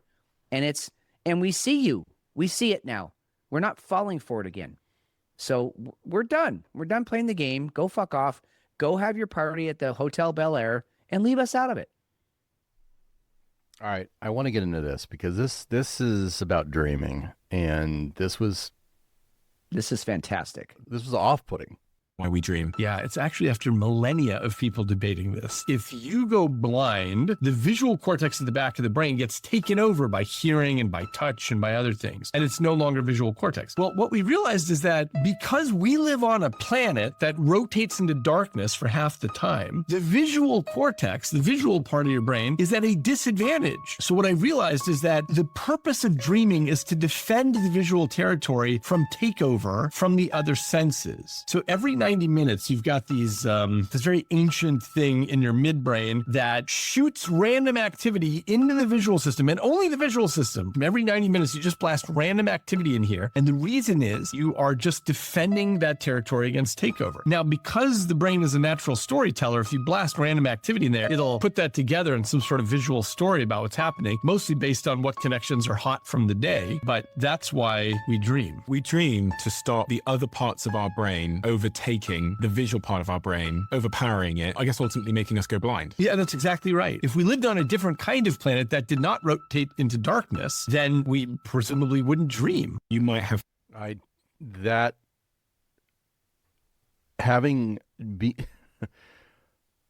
Where my mind went was absolutely frightening. That while I'm sleeping, I have a war going on between the different areas of my brain. And I'm not saying that this is absolutely on point accurate and this is how it works, but that I never thought about it like that, and that is scary. I actually I've done a lot of work at schools for the deaf and blind. I've done a lot of research on this. If you want a fantastic sort of deep dive on this exact subject, there's a book called Crashing Through. I cannot remember the name of the author's name, but I'll find it if anybody wants to read the book. Fantastic book. Basically, this kid this doctor, he could see up until like about age 3.5, 4. And then his dad was a chemist, and a chemical explosion blinded the kid. He mixed some stuff that his dad had lying around, and it blinded him. And so he was completely blind for about 35, 40 years. And then modern science caught up and was like, hey, we can help you see again. And the experiences he had after he regained his sight, all that he had lost, was exposed to him again, and some parts never came back. He always had face blindness. He would have to ask his wife, is that a man or a woman? He had no idea. He couldn't recognize visual details of people to realize if they weren't wearing a dress, he had no idea if they were a woman or a man. Sometimes he would hear the voice and be able to pick it out, but sometimes he would have to ask his wife. Some wild shit goes on in the brain when you lose something. We have all heard the stories about people who are deaf who can feel vibrations with their fingers, and they do. They walk very heavy. They shuffle. They need that feedback because they can't hear things coming from behind them. Their vision system is crazy because they're always looking. They can't hear you coming up from behind them. So all of those things play into, I think, exactly what he's getting at, is that the brain is almost too good at its job, right? It is looking for patterns and then adapting to the new pattern. So it's constantly looking for the best way, the most efficient way to function.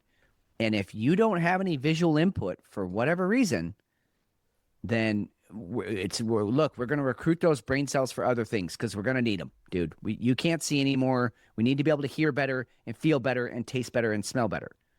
And on the just to back this up, because I read another study that basically claimed that the only reason that we REM sleep is to keep our brains at a certain temperature, right? Did we talk about that on the show? I don't remember if we got to that one. No, we didn't get to that one. We actually didn't get to this one fully either. It was just something we were trying to get to. So the only reason you go into REM sleep, the only reason your brain activity has to kick up at a certain point in your sleep is because your body's resting. There's your caloric expenditure is so low that the brain's temperature starts to go down into, below 96, which is kind of dangerous. So brain activity kicks up, you have REM sleep, your eyes are moving, you're dreaming, you're thinking about things from the day. And that's the only reason we go into REM sleep. They've done studies of people, they won't allow them to go into REM sleep with the use of drugs, but they still get an 8-hour sleep at night and they feel rested and they're ready to go, but they keep them in a warm room. And the people that they have in a cold room, they do the same thing too. They're trashed. They feel like they didn't get any sleep. So there's some really interesting stuff going on. I think we're at the point now, which is, again, we keep saying wild time to be alive and all that. It's also a really exciting time to be alive. We are discovering so many amazing things about the brain and our bodies and why certain things happen and other things don't happen. I think it's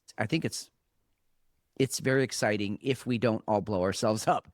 But yeah, that one, I think there's some validity to that video that you just played. I really do. I think the brain is a use it or lose it, place. If you have not done math in your head in the last 10 years, you're not going to be able to just pick it up and do it again.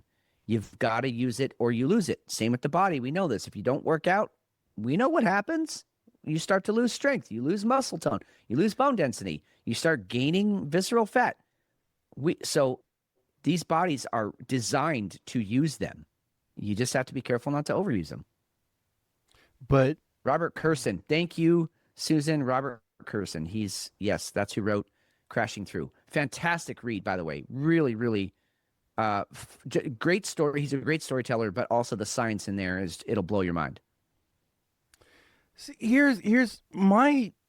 I agree with you on those points. First of all, you have to use it or you lose it. If you don't continue to exercise your whether it's your mathematic ability, your critical thinking, your understanding, your reading. You absolutely have to keep doing those things. The thing that I wasn't ready for in that argument was I want to go ahead and take this totally to a militaristic level. You're telling me, though, that you have quadrants of the brain that are fighting for overall domination, and it's happening while I sleep. That's a little disturbing. Yeah, but we are a collection of cells. Sure. We are a hive mind, right? We are a hive mind within our own bodies. So I have to worry about defending my ability to see? No, I want you to think about it in a different way. I'm gonna put a twist on it. It's not a war. It's if you're not gonna use that food over there, dude, we're gonna need it over here because we have an important job to do. So it's an allocation of resources. It's not all out war. It's just, hey, if you're not gonna use those cells, we'll take them. So it's more about efficiency and making sure that everybody's playing the game. Whatever the game is, let's all of us play it. Not just, hey, you guys sit out for a while because this is a game that doesn't need hearing or this is a game that doesn't need touch. No, everybody, our bodies are a system. And when one area fails or goes away, the system just goes, okay, take those guys and recruit them into other systems. But it's not like I lost my sight because of I got hit on the head. The whole act of sleeping is pretty normal for most mammals. Oh, it needs to be. It has to be. That functionality is very, very aggressive. Granted, I haven't seen this actually happen. Nobody's woke up that I know of anyway. I haven't seen any states where I just woke up. They woke up the next morning. Oh, I can't see. What the fuck? So this is just a concept that's out there, whether it's true or not. But to track in that direction, that's straight up. We're looking for territory. And that's kind of disturbing. It's like I said, it's adaptation to its most extreme. I think our brains are geared for adaptation and finding those patterns. And when a pattern gets disrupted, the brain goes, ooh, that's weird. We can't see anymore. Let's take those cells and let's figure out what we can figure out from this crime scene or this experience. I think I hear you. I totally validate what you're saying. I think on the flip side of it, it's pretty amazing that we've adapted this evolutionary response to, if we don't use that long enough, it's going to go away. So the adaptive response is we're going to dream and we're going to send visual, which is why dreams are just so weird, randomly visual. You're describing things that you saw, but it's because your visual cortex is like, we don't really have to make this make sense. We just need to stimulate some shit just to keep it alive. Just throw it out there, which is wild. A little bit. Yeah. That's a great concept. That's a lot to unpack. It is. It's amazing. Jefe. Hey. Absolutely perfect timing. Have you ever skied downhill blind? Have I ever skied downhill what? Blind. Without sight. I've never skied. So you mean you've never skied yet? I mean, except unless you count when I was like 4 years old in New York, but that was different. I tried water skiing once and it didn't go well either. How's the night going? It's going well. Yeah, kind of. I did have one funny thing happen. These guys were playing blackjack a few tables down, and one of them all of a sudden erupts. He goes, "Oh, let's fucking go!" And then the guy at my table goes, "Oh my gosh, that guy must really want to leave." That's great. It's pretty good. Yep. But no, it's I don't know. It's irritating because dealing blackjack to these golfers, and boo, and I have 3 girls dealers ask me, "Did you do good with those guys?" I'm like, "No, they like women. I didn't do good with them. It's an uphill battle every fucking time. I just take the crumbs I can get and move on." So I made $25 off them, but they're like, "Oh, I did 200," and I was like, "Yeah, I'm not shocked. I'm not shocked because you have breasts and a vagina, and you smell good." Yeah, Can I ask what may be a really obvious question, but I'm not sure this question's ever been asked? How many gay golfers are there out there? I think 95% of them. Oh, 6? No, I don't mean you're gay because you wear light blue and pink polos. I just mean like actually into guys. I think it's a very sort of alpha male, or at least you're trying to portray that. You might be a deeply closeted homosexual. Yeah. But if you are, you're gonna go out and golf just to be like no, I can golf. I'm one of the guys. Hey, I don't like dudes. I just want to hang out with you guys and talk a bit. I like chicks. Yeah, so it's almost you almost like have to overcompensate when you're a golfer. Yeah, probably. Yeah. I think you're right in that. I think it's probably I think it's a smaller amount, although I would love for it to be like 95% of them, because I think it's kind of ridiculous. But no, maybe I think you've got a point, because they're storming around the course, and there's not a lot of opportunity for the flamboyant, right? No, so you probably have a lot that are like very low key. Probably, I'm sure there's a bunch. But it's not one of those, peacocking, let's run around in short shorts kind of a thing. So I think you're probably right. I think you are probably right, Fitz. I think it was, go ahead. Oh, no, I was just going to say, I think like it's a very niche, and again, this is a broad brushstroke. So just, and again, I've been drinking, so take it for that. I think it's a sport that non-athletes are drawn to, and or athletes who can't be athletes anymore because they're too old or their knees are broken or whatever. But I think a lot of them, look, the dudes, the alpha males, they're all sitting around an old 57 Chevelle talking about carburetors and shit, right? They're the mechanics, they're the grease monkeys, or they're lifting weights in their own garage. They don't go to the gym because, I don't need to see other people working out to do it. Right. Those are like the real males. I think the guys who are really trying hard to show that they're male or that they're alpha or masculine or whatever, those are the ones that get out on the golf course in general. I don't know. I could be wrong. I think it was Happy Gilmore said, if I walked around dressed like those guys, I have to kick my own ass. Yeah, exactly. Yes. Yep. The guys that I golf with or have golfed with in the past, which I don't very often because I'm not real fond of the sport, they don't give a shit. They're dudes. Yeah. And that's that. I think there's that too. Yeah. There's that. Yeah. Dude, yeah. M-Dub invited me golfing. Oh, you should recently? Yeah, like a week ago. Oh. Why are Like, you not going and recording your experience? Oh, I will. I mean, I haven't touched a golf club since I think 2017. Dude, I will give you my golf clubs. Just make sure you mic yourself. Yes. Yes, just have a mic running the whole time. And then all right, let's do how many beers in he is. Go ahead. Sorry. Oh God. Oh, 3 6-packs before the first hole. Yeah, let's get to the farm report. Let's do it.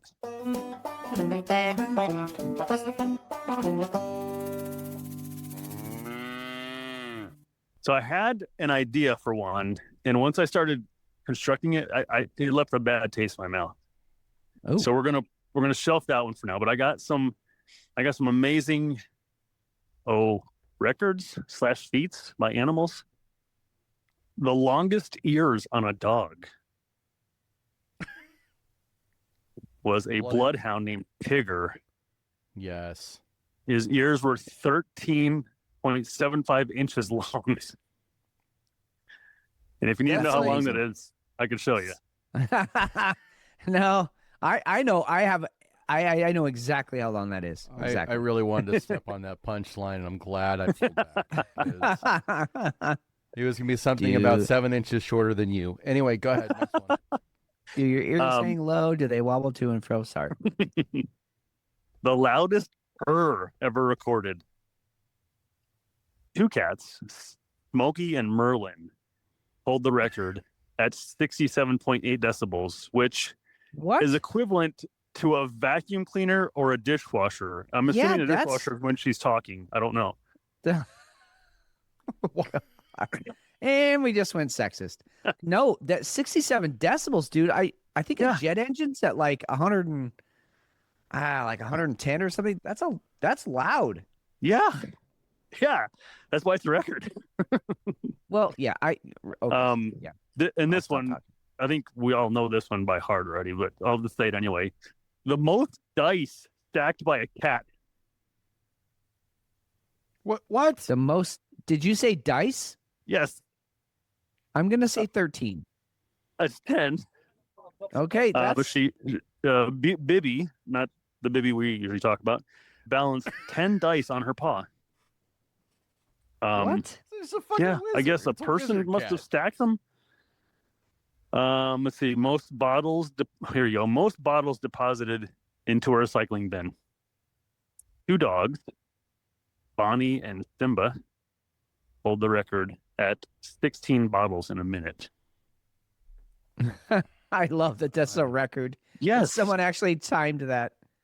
And they also someone's sitting with a stopwatch, going, "Okay, go." Yeah. Yep.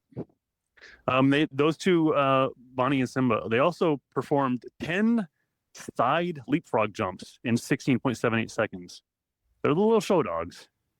Wow. And that's your farm report. But before we get played out, I have something I need to get to here. Okay. You know, when a CEO is towards the end of his career, take him out behind the back shed. Sorry. He looks for someone to hand the reins off to, or, you know, an NFL quarterback having 16 years. He grooms a rookie to come in and kind of take over for him. And I think it's about time for me to do that here on the Farm Report. And what I have Steve, you can play the clip now. I've got this one. It seems like a perfect fit to go ahead and take my spot. Oh my God. This is breaking news. This is earth shattering. Are you planning your retirement? Well, you guys in chat are the last leg of this possible takeover, and I want you guys to listen to this video that I got. Okay. Someone who's interested in the position, and tell me what you think. Okay. All right. I'm scared now. I'm shook. For having venomous saliva, water shrews possess stiff fringed hairs on their feet for swimming, and can trap air bubbles in their fur to walk on water surfaces. Water shrews must eat every few hours to survive and remain active all year, even diving under ice in winter. Water shrews are highly territorial and are known to engage in intense, high-pitched screaming fights with other shrews. What? Oh, I mean, that fits. Obviously, you please go ahead. Fuck you, man. Fuck you. No, it's what would possess. She's got to be on the spectrum, right? I mean, I'm not. We're all inclusive in this show. We love everybody, obviously.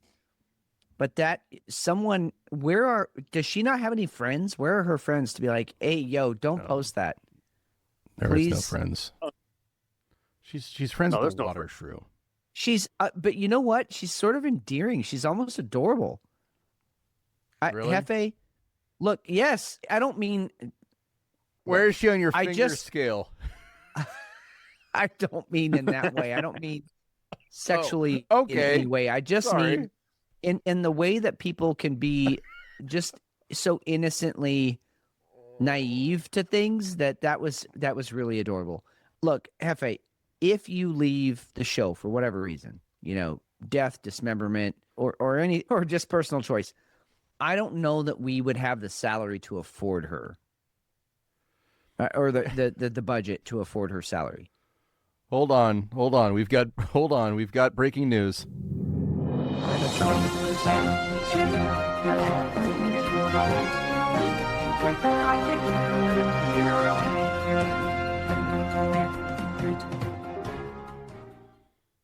Nong wants to know what the fuck. Yeah. Well, Nong and Hanrahan were both considered for the position and quickly dismissed. Really? Was it the bug eyes? Yeah. Yeah, I mean, Hanrahan is, I mean, that's obvious. He's just kind of a loser, kind of a fuck up, right? I mean, no offense, Hanrahan, but real talk, you need to you need to toe the line, man, and you're not doing it. But Nong had real potential. What happened there? You got a few sexual harassment type things pending. I think my biggest takeaway from this is that you're thinking about your second in charge. You're developing your bench to someday take your place, Jefe. And I think maybe we might need to renegotiate his contract or fire him early. One of the two. I'm kind of scared. All right, this is off air. We'll take this We'll offline. discuss. Yeah, we'll let you know how this works out. But look, at least you're looking for a succession line. I appreciate that at least. Jefe, It's because I don't have one. I don't have one either. Jefe, what if we gave you 2 sessions a night, 2 farm reports a night? Would that make you happy?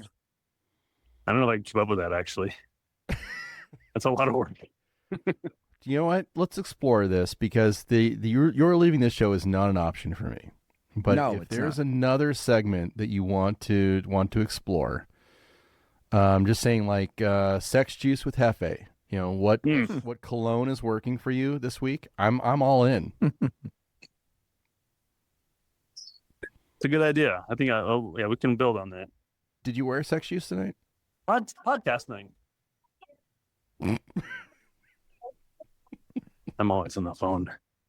Oh yeah, we know. Yeah, this is normal for us. I don't know why anybody at your work would think anything is going to be different on Saturday nights. Yeah. All right, I gotta go.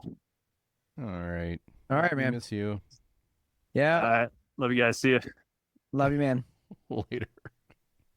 Yeah. Did you see how he just completely dodged your question?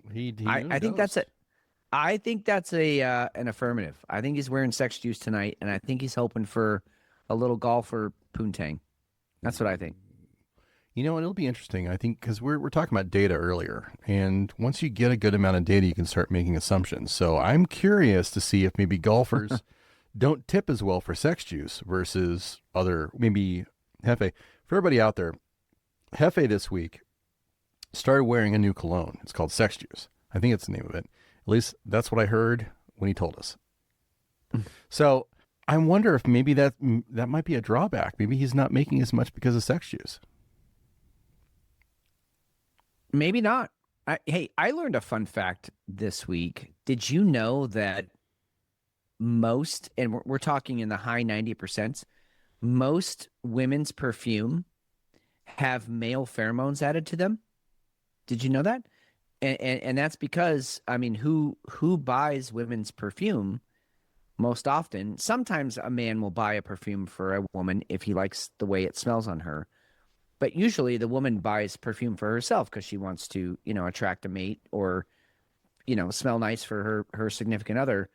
So most female perfumes have male hormones in them and have had. They used to, what do they used to milk?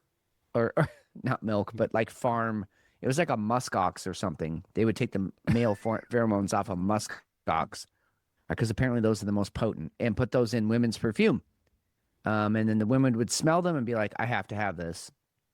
So just be careful. If you really like the way your woman smells, you might actually be attracted to yourself. Just saying. You might be gay. You might be gay. You might be bi. You might be bi. I can honestly say that perfume has never done anything for me. I've never had a reaction to perfume. There are some that I love and I crave. But most of them, I would say 4 out of 5 I smell I'm either impartial to or I'm actually repulsed by. It's too much. I think if somebody wore tallow or rubbed themselves down in Montreal steak seasoning or some garlic, some barbecue sauce. No, not barbecue sauce. Way over the top. I'm not a big barbecue guy. Or maybe like they sat in front of a smoker, and just let the smoke, like just.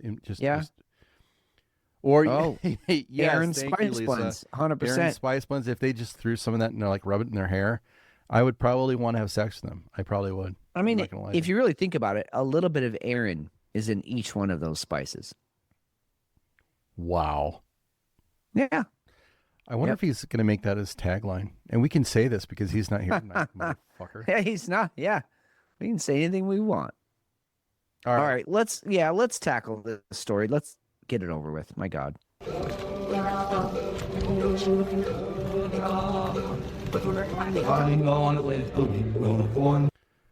South Korea's first humanoid robot monk made its debut at Joya Temple in Seoul, South Korea. Ahead of Buddha's birthday, Gabby, the 130-centimeter tall robot, wore a traditional gray and brown Buddhist robe and stood before monks as it pledged to devote itself to Buddhism. This is so beautiful, Fitz. And look at it, it's waving at the crowd, and the monks are just so happy that they've added another monk to their flock. I'm gonna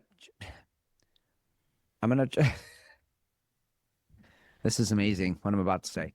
I'm gonna try and not be racist here, but I'm just gonna say, of course it was the fucking South Koreans that did this. And if you know anything about the differences in Asian culture and the Koreans in general, but especially the South Koreans, they're just leeches. They just suck off of everybody else's culture and they just adopt it as their own. So that's why I say that. In general, they don't have any, sort of organic culture of their own. They've stolen a lot from the Japanese, a lot from the Chinese, a lot from the Mongols, and Buddhism's all the way from India, which, all of Asia adopted Buddhism. So I'm not singling that out, but if Buddhism is about appreciating the human condition, right? It's about appreciating your senses, your sensory input, that having attachments as a human is, that leads down the path of just devastation and suffering. And then they claim that this robot, this computer person, can be a Buddhist monk. I actually find it really offensive. And again, I'm not a practicing Buddhist per se, but if there is one thing that I, in general, incorporate into my daily practice, it is Buddhism. I'll just put it that way. And this is deeply offensive. That a robot could achieve enlightenment, could achieve what the Buddha achieved. That basically negates any efforts any of the rest of us put forward in our day at all for anything ever. And it's offensive. It's terrible. But again, it's the South Koreans. I honestly, as soon as I saw this video in my head, I didn't read anything. I just was watching it. I'm like, that's probably Korean. And then I read it and I was like, fuck, there it is. But again, what are you going to do? So this particular sect is, let's see here. This is, these guys carried out a purification movement to try and get Buddhism. See, it goes back to, this is the Jogye Order, officially the Jogye Order of Korean Buddhism. South Korea's largest and most influential Buddhist sect. It represents the mainstream of traditional Korean Buddhism and is headquartered at Jogye Temple in Central Seoul. Now, these guys are not, they do this occasionally. They're very progressive. To me, when I did a little bit of research, they're very much into, let's go ahead and make our flock as big as we can possibly get it. Headlines. Headlines. They're into social media. They host youth-oriented events and modern music international expos and stuff like that. They've already announced their plans to include robots. This is a cult, too. It really is. There's not a lot that's spiritual about it. When you start going into, I'm going to play two sides of the coin here. Now, when you start getting into electronics and technology becoming spiritual, that's kind of weird to me. That's crossing over a line. But I want to throw this back at your argument there.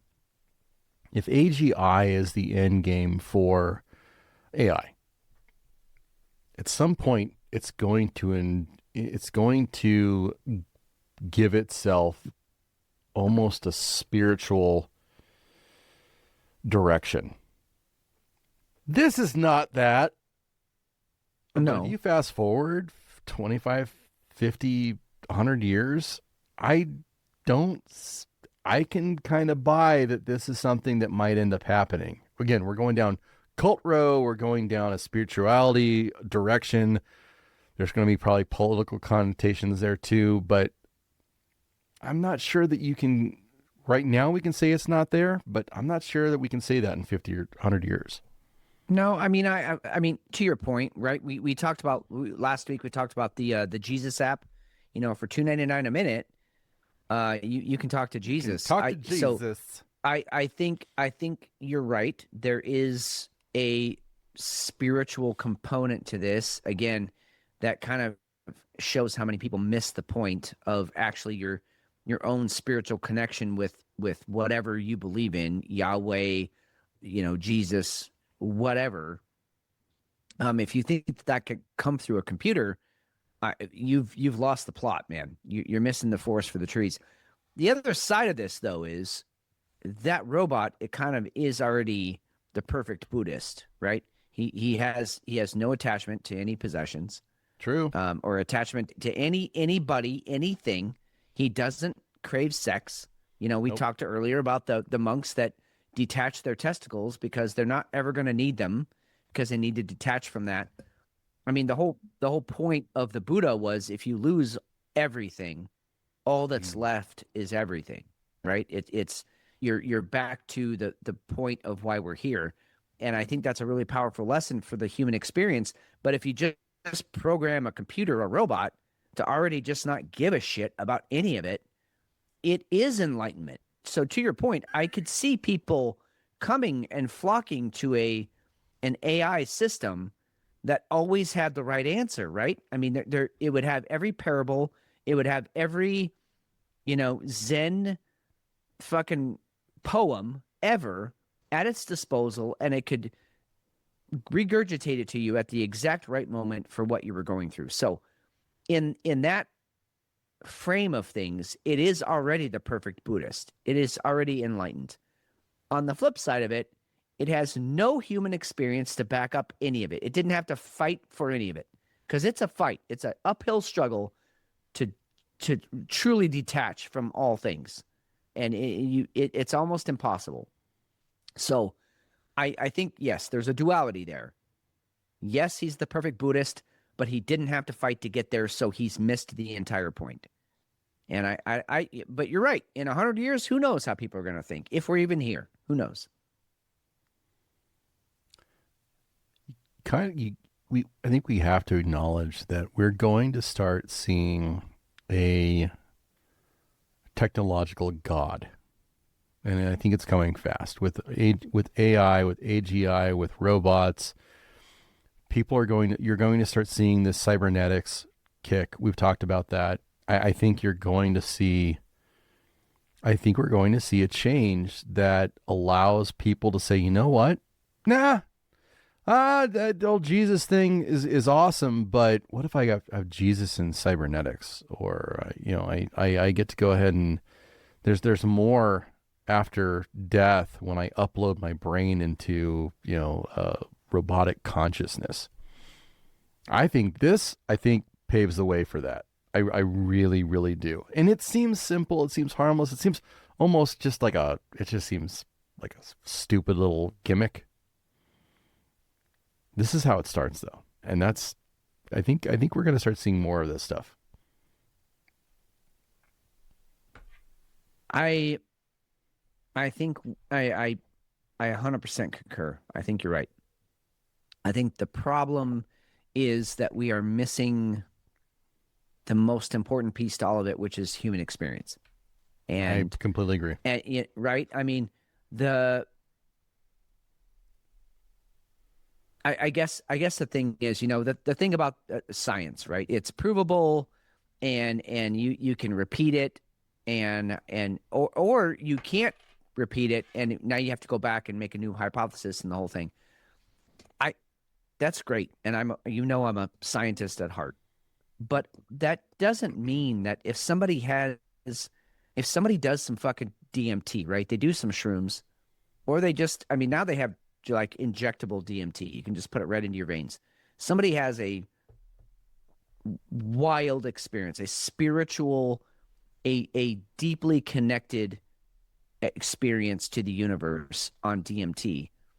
Just because I can't scientifically prove that experience, you were actually flying through the stars, I can't prove that.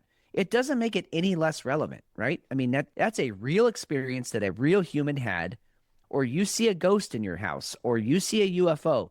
I can't replicate that. It wasn't on film. It wasn't on video. I can't prove it. Doesn't mean it fucking didn't happen. It doesn't mean that it didn't affect you in a very powerful, meaningful way. It didn't mean that it didn't change your life. Sometimes people pick up the Bible, they read it, and all of a sudden they're fucking changed. That is a valid experience to the human condition.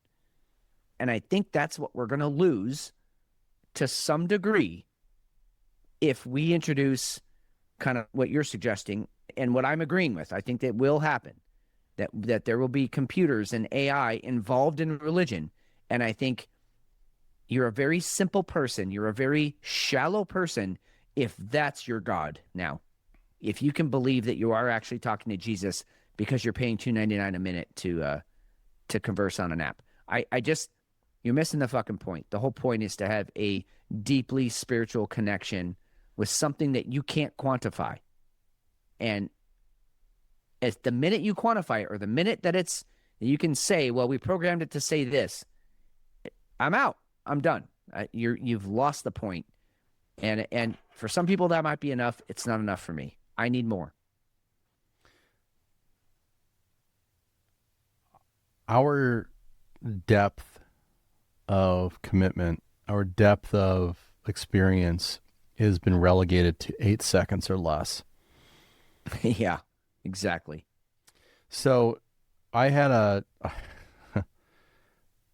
don't get me wrong, this is a real battle, but I got through it. I picked up the wrong phone and went to dinner last night. It was my work phone, which I'm not going to, I refuse to pick it up after hours because there's not a fucking thing that's going to happen after hours no, that I give a shit about. It's not my job matter. At this point. No. Someday maybe it'll be different again, but right now it doesn't fucking matter. So I picked up the wrong phone. And I was fine. It wasn't an issue. There's a couple of times where I'm like, God, I really wish I need to check this, that, and the other thing. But overall, I was able to go and drive right past it. So not a big deal. But you have so many people out there that are so bent on whatever they see on Instagram or whatever they see on TikTok or whatever they see on X, that the more time they spend as amount of hours, because we've all been there. Every one of us has said it. Everybody in chat, you guys have done it too. It's happened. It happens. What's important is when you come up for air and you go, okay, I need to go to sleep, or I'm done now. That's my hour a day that I'm going to relegate to that.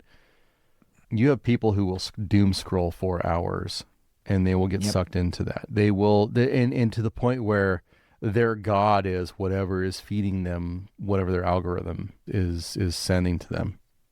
Because when you're scrolling, it's endless. I can spend 3, 5, 8, God forbid, more than 20 seconds on a video, and I get that little bit of dopamine rush. That you get a bump. Hey, that's funny. Oh, okay, I can move on to the next one because it's not funny anymore. So I'm going to go ahead and move to the next one. And then everybody go ahead and they look at their algorithm, they look at their data, they look and say, oh well, that video helped me. That got 100% of views for 30 seconds, but this one only got 10 seconds worth of views. So they start tuning to get the 30 seconds, or they tune to get a minute, or whatever that is. I think when we're crossing over into that, when you're just telling people what they want to hear, Not a newsflash for a lot of religions, a lot of politicians. It's kind of the way of the world. You start getting into an area that is very, very, very religious, and it's a very false spirituality. And I think you're going to have a lot of people, especially now when we've talked about the war on religion, which I'm a big proponent of. Worship whatever, however you want, whenever you want, wherever you want. Great. If you find spirituality, fuck yeah. Whatever gets you through the day, fantastic. I can't prove you wrong. But when you start talking about technology being the God, that's a different thing, because somebody is controlling that. And somebody is actually guiding it. And I think this actually opens things up to something that is very concerning. This was, it seemed stupid. It seemed very, very mean, very, very whatever. But I think it was actually much bigger than what I think. We think down the road, about a year from now, I think we may be seeing more of this kind of stuff. And that's technocracy. Technocracy? Is that the right word? Technocracy, yeah. Yep. That I don't think we're ready for. I really don't.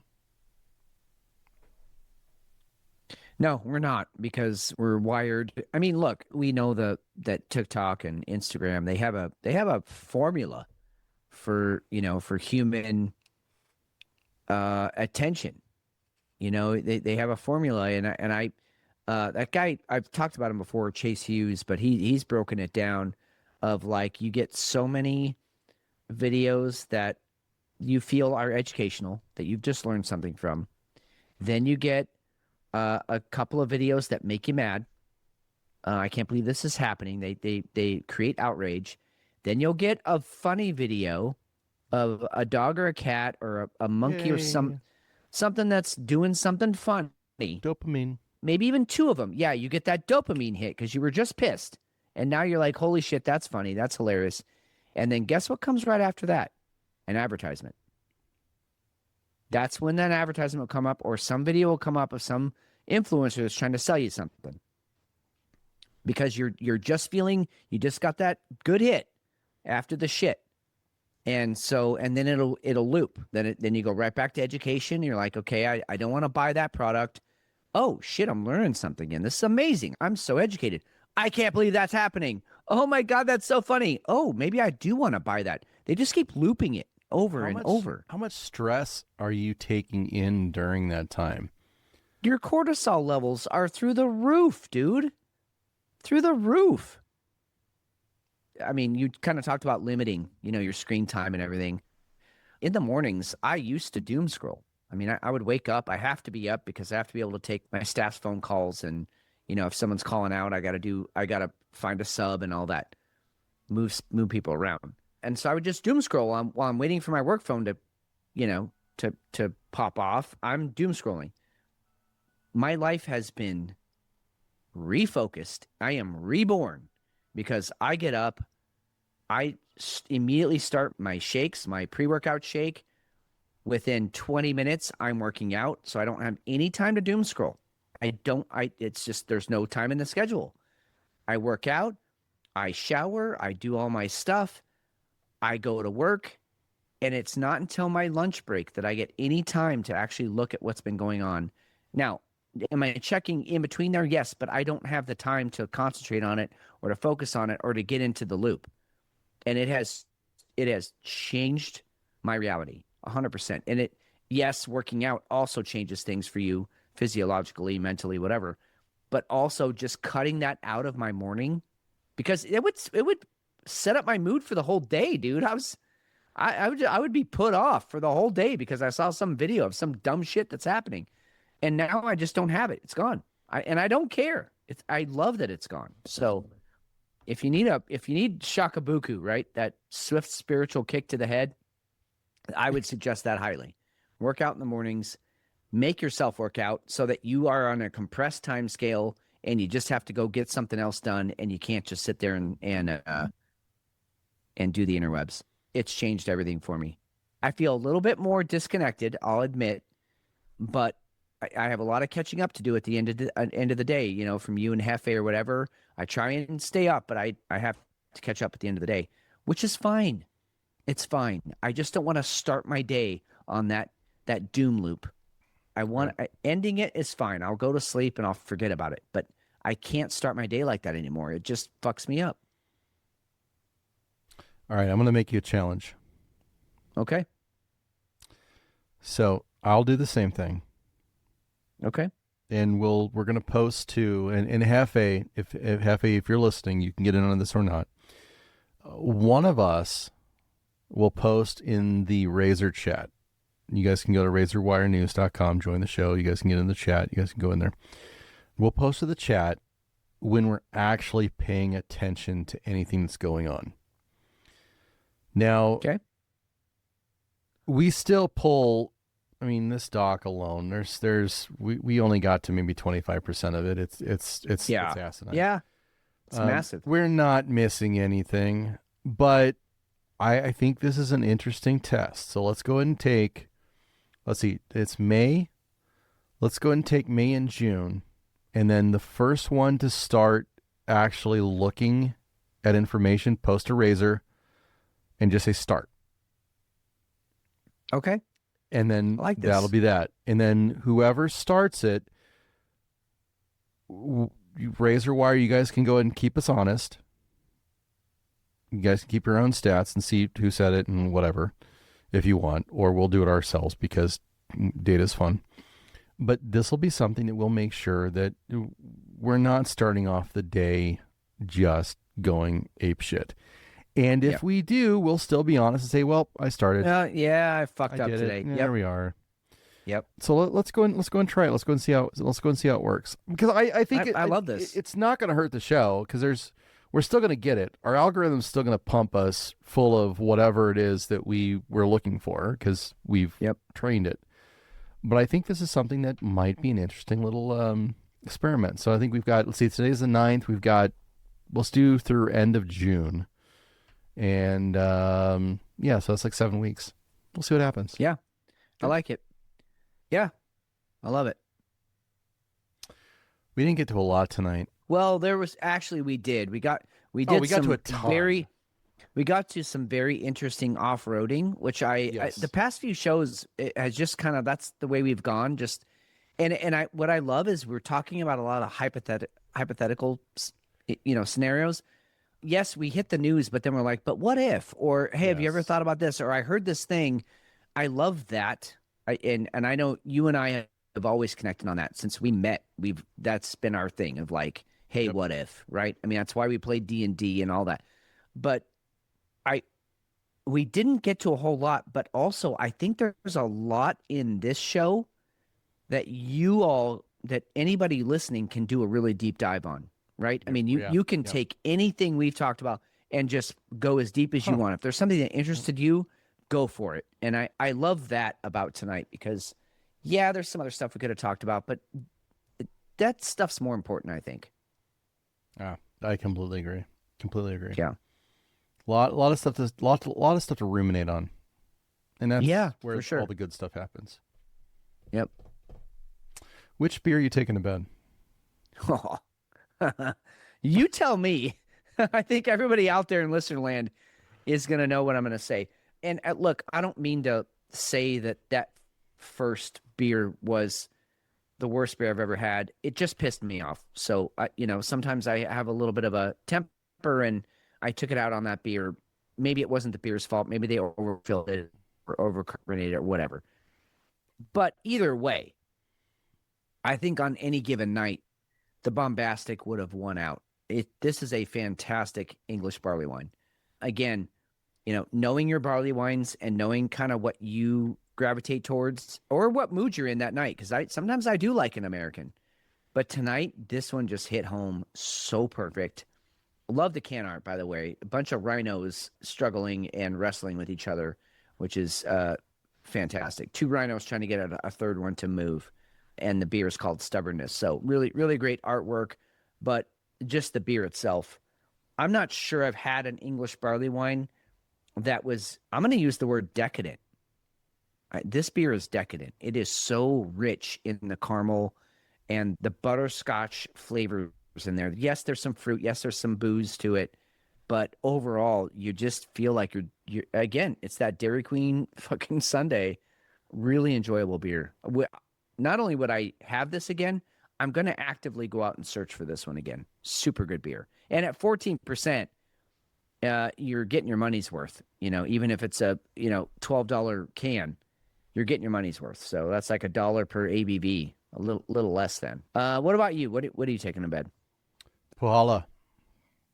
Yes. Faraway Friends out of Estonia. I went in and looked it up. They are actually out of Estonia. Nice. So nice. That was awesome. Estonia. And I've had them on the show once before. I think it was a porter that I had, but this was by far the best of those two beers. I would put this up there with a lot of the Imperials that I've had. Just a fantastic beer. Very subtle, not superimposing. The rye was perfect. I really love the Great Notions BBA barley wine, but I would keep the Faraway Friends in stock. If I could go ahead and do that, I would totally do it. Yeah. Just a fantastic beer that it's safe. It feels safe. Weird comment for a beer. No, nothing bad's going to happen from this. It's going to be all warmth and wonderful, and I'm going to get a little bit of a buzz out. I'm going to enjoy the experience. The journey is going to be fantastic, and then I'm going to be okay with leaving it. That's really what it is. Yeah. Yeah, and I think with Great Notion, they do take a lot of risks, and sometimes it's an absolute banger, right? It's a home run. And sometimes, they kind of miss the mark a little bit, and that's okay. I mean, I appreciate that. That's how you should live life, right? I mean, take some risks. There's times to be safe, but then there's also times to just, put it out there in the wind and see how much it flaps. And so, but that makes a lot of sense to me that tonight was just a night to have something that you knew what you were getting into. It was exactly what you expected and what you wanted. And you can now just sail off into the night, being satiated. So that's awesome. RazorWireNews.com is the website. Go there, join us. $5 a month gets you into chat. It gets you all the extra stuff. May get you a beer index that we're going to go and put together here. So that's in the works. That's so great, dude. But it's also going to get you not only the side chat, the signal group that we've got that we chat all day in, but it's also going to get you the live show chat, all the research that we do, anything extra that we put out there, which is a ton. Also the show without ads. I'm not going to lie to you. It's kind of cool. Oh, that's worth it. But we love you guys. Thank you so much again to Duchess from Boomer Bunker. Susan, Lisa, Brad, thank you for joining us tonight. Yep. Everybody, thank you so much. We love you guys. Thanks for keeping with us. RazorWireNews.com is the website. RazorWireNews at protonmail.com is the email.